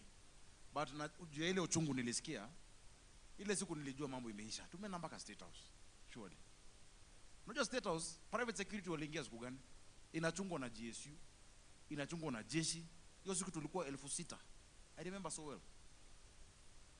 But after all of that, ikakuwa tu karata. I want to tell the employers, once you agree on the framework, we will support you. There are different incentives the government has for you that we can actually apply so that you pass on the benefits to these officers. But you must be honest on the table. Kusikuwe na kadi nyingine chini ya meza. Kadi zote ziwekwe kwa meza, useme ndio, these are my costs. Nikiandika huyu mtu, ukinilipa 50, hii inafanya ofisi, hii inafanya hii inamlipa. Hiyo tofauti nikiongeza 5 naweza kumweka afike 20. Add me an incentive. Can I get a tax break for a year? Can I get, there are many things we can give you incentives. Even as a county government, we can give you incentives mpitishe kwa hao ili ifike. But let us not be dealers in hope. Let us be leaders who know what we are talking about. Tuko pamoja? Kuyalala. Tuhamwe. Wankanyakla. Wankanyachiel. Sasa vile nimeona hata maji sijaona kitembea, lakini Fazula kuna mipango kubwa. Hata mimi niongeze tu ile kidogo. Leo unajua nilikuwa nenda kanisa ya SDA.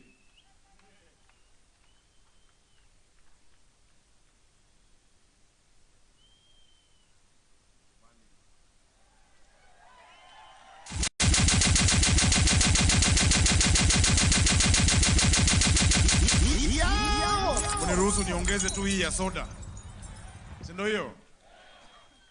Hii ni 1,000,000 ya kuongeza kwa Isaac.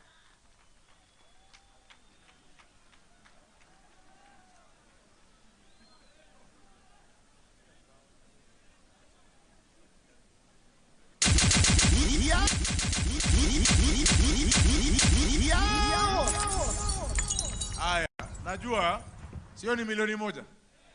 Hapa kuna wazito. Watashindwa? Hata wataongeza 200, 500, milioni nyingine. Na pia najua Fazul alijipanga vizuri. Msistress kilio. Msistress. Ojea Sakaja ajui kwamba mimi ndio Secretary General wa chama yake.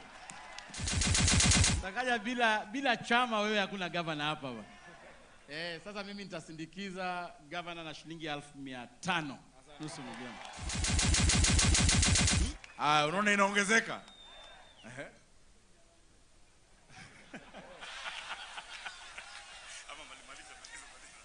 Haya. Umeona huyu amesema mpaka tu angoje. Sasa itaenda, please kila mtu apate kitu leo. Na wapenda.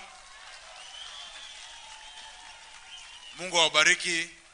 Poleni, nilikuwa na ile function niliwaambia KCC ya Wasabato wote wa Nairobi wamefika hapo karibu 7,000. Mtaruhusu niende. Mimi niko tayari kuwapigania vile mngependa, na pia ile siku mtataka mkutano wengine niko tayari. Hiyo framework ikipatikana na ambao wanaandika kazi, I'm ready. Okelo and the rest, I'm ready to be there with all of you. Mungu awabariki, asanteni sana. Thank you. Wow, makofi mazuri.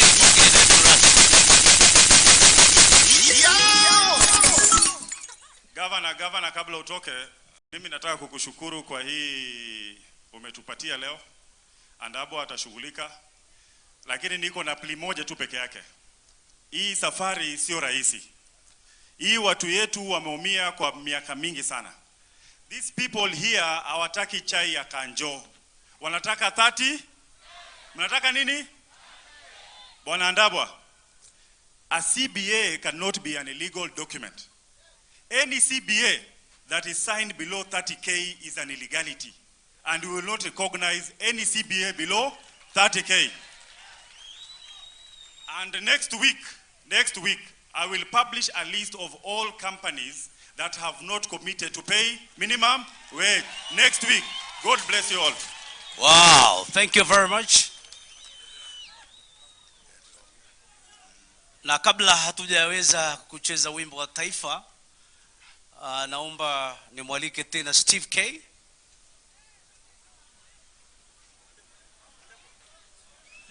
Kidogo huyu bwana anataka kunieleza vile atagawanya pesa.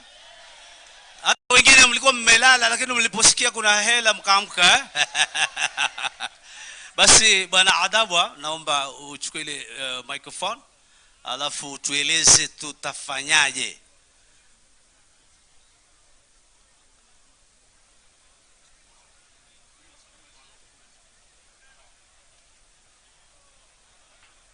Tumsikize kidogo Aya. Bwana Yesu asifiwe. Bwana Yesu asifiwe. Unajua tumeshukuru kwa speeches, si ni kweli? Na sisi hatuendi mbinguni leo. Union iko tayari kwa CBA hata kama ni leo usiku. So long as ni 30,000. Number 2, kuna pesa nimepewa hapa, si ndio? Na hii pesa si kutaka kuchukua in the first place, kwa sababu nyinyi ni wengi, si ndio? Na ni milioni moja. Kwa hivyo ngoja, nataka sikiza, nataka mtaenda kwa utaratibu ambao nitawaeleza, na sitaki muende mbio alamu mleta aibu. Jambo lingine la mwisho, kuna bouncers hapa. Bouncers wako wapi? Yes. Ningelipenda bouncers na steward. Mutanisaidia kule kwa gate. Abawabu wote wakwe pande hii. Alafu tutawasalamia mkifanya nini? Pahali kitaisha mimi don't blame me. Sio? Nataka nipatie Mike asalamie nyinyi. Wapi shop swadi wangu? Hebu nione mkono. Shop swad. Shop swadi wako wapi? Niweni mkono.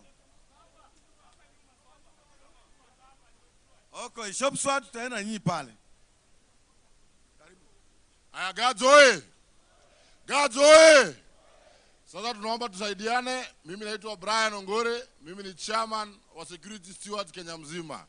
Na hiyo mnapigania, hata sisi tunapigania minimum wage yetu pia ijulikane. Sasa tukienda tafadhali msisukumane, hii pesa ya siasa polepole tu. Wale watapata, si sawa? Si sawa? Haya, zingine tuongea baadaye. Alafu pia yetu bwana SG, ana sisi mabouncer tunaomba kidogo yetu kama vijana wangu wao wasiachwe bure. Hata msini ama mnia. Hao ni wengi, hao ni kama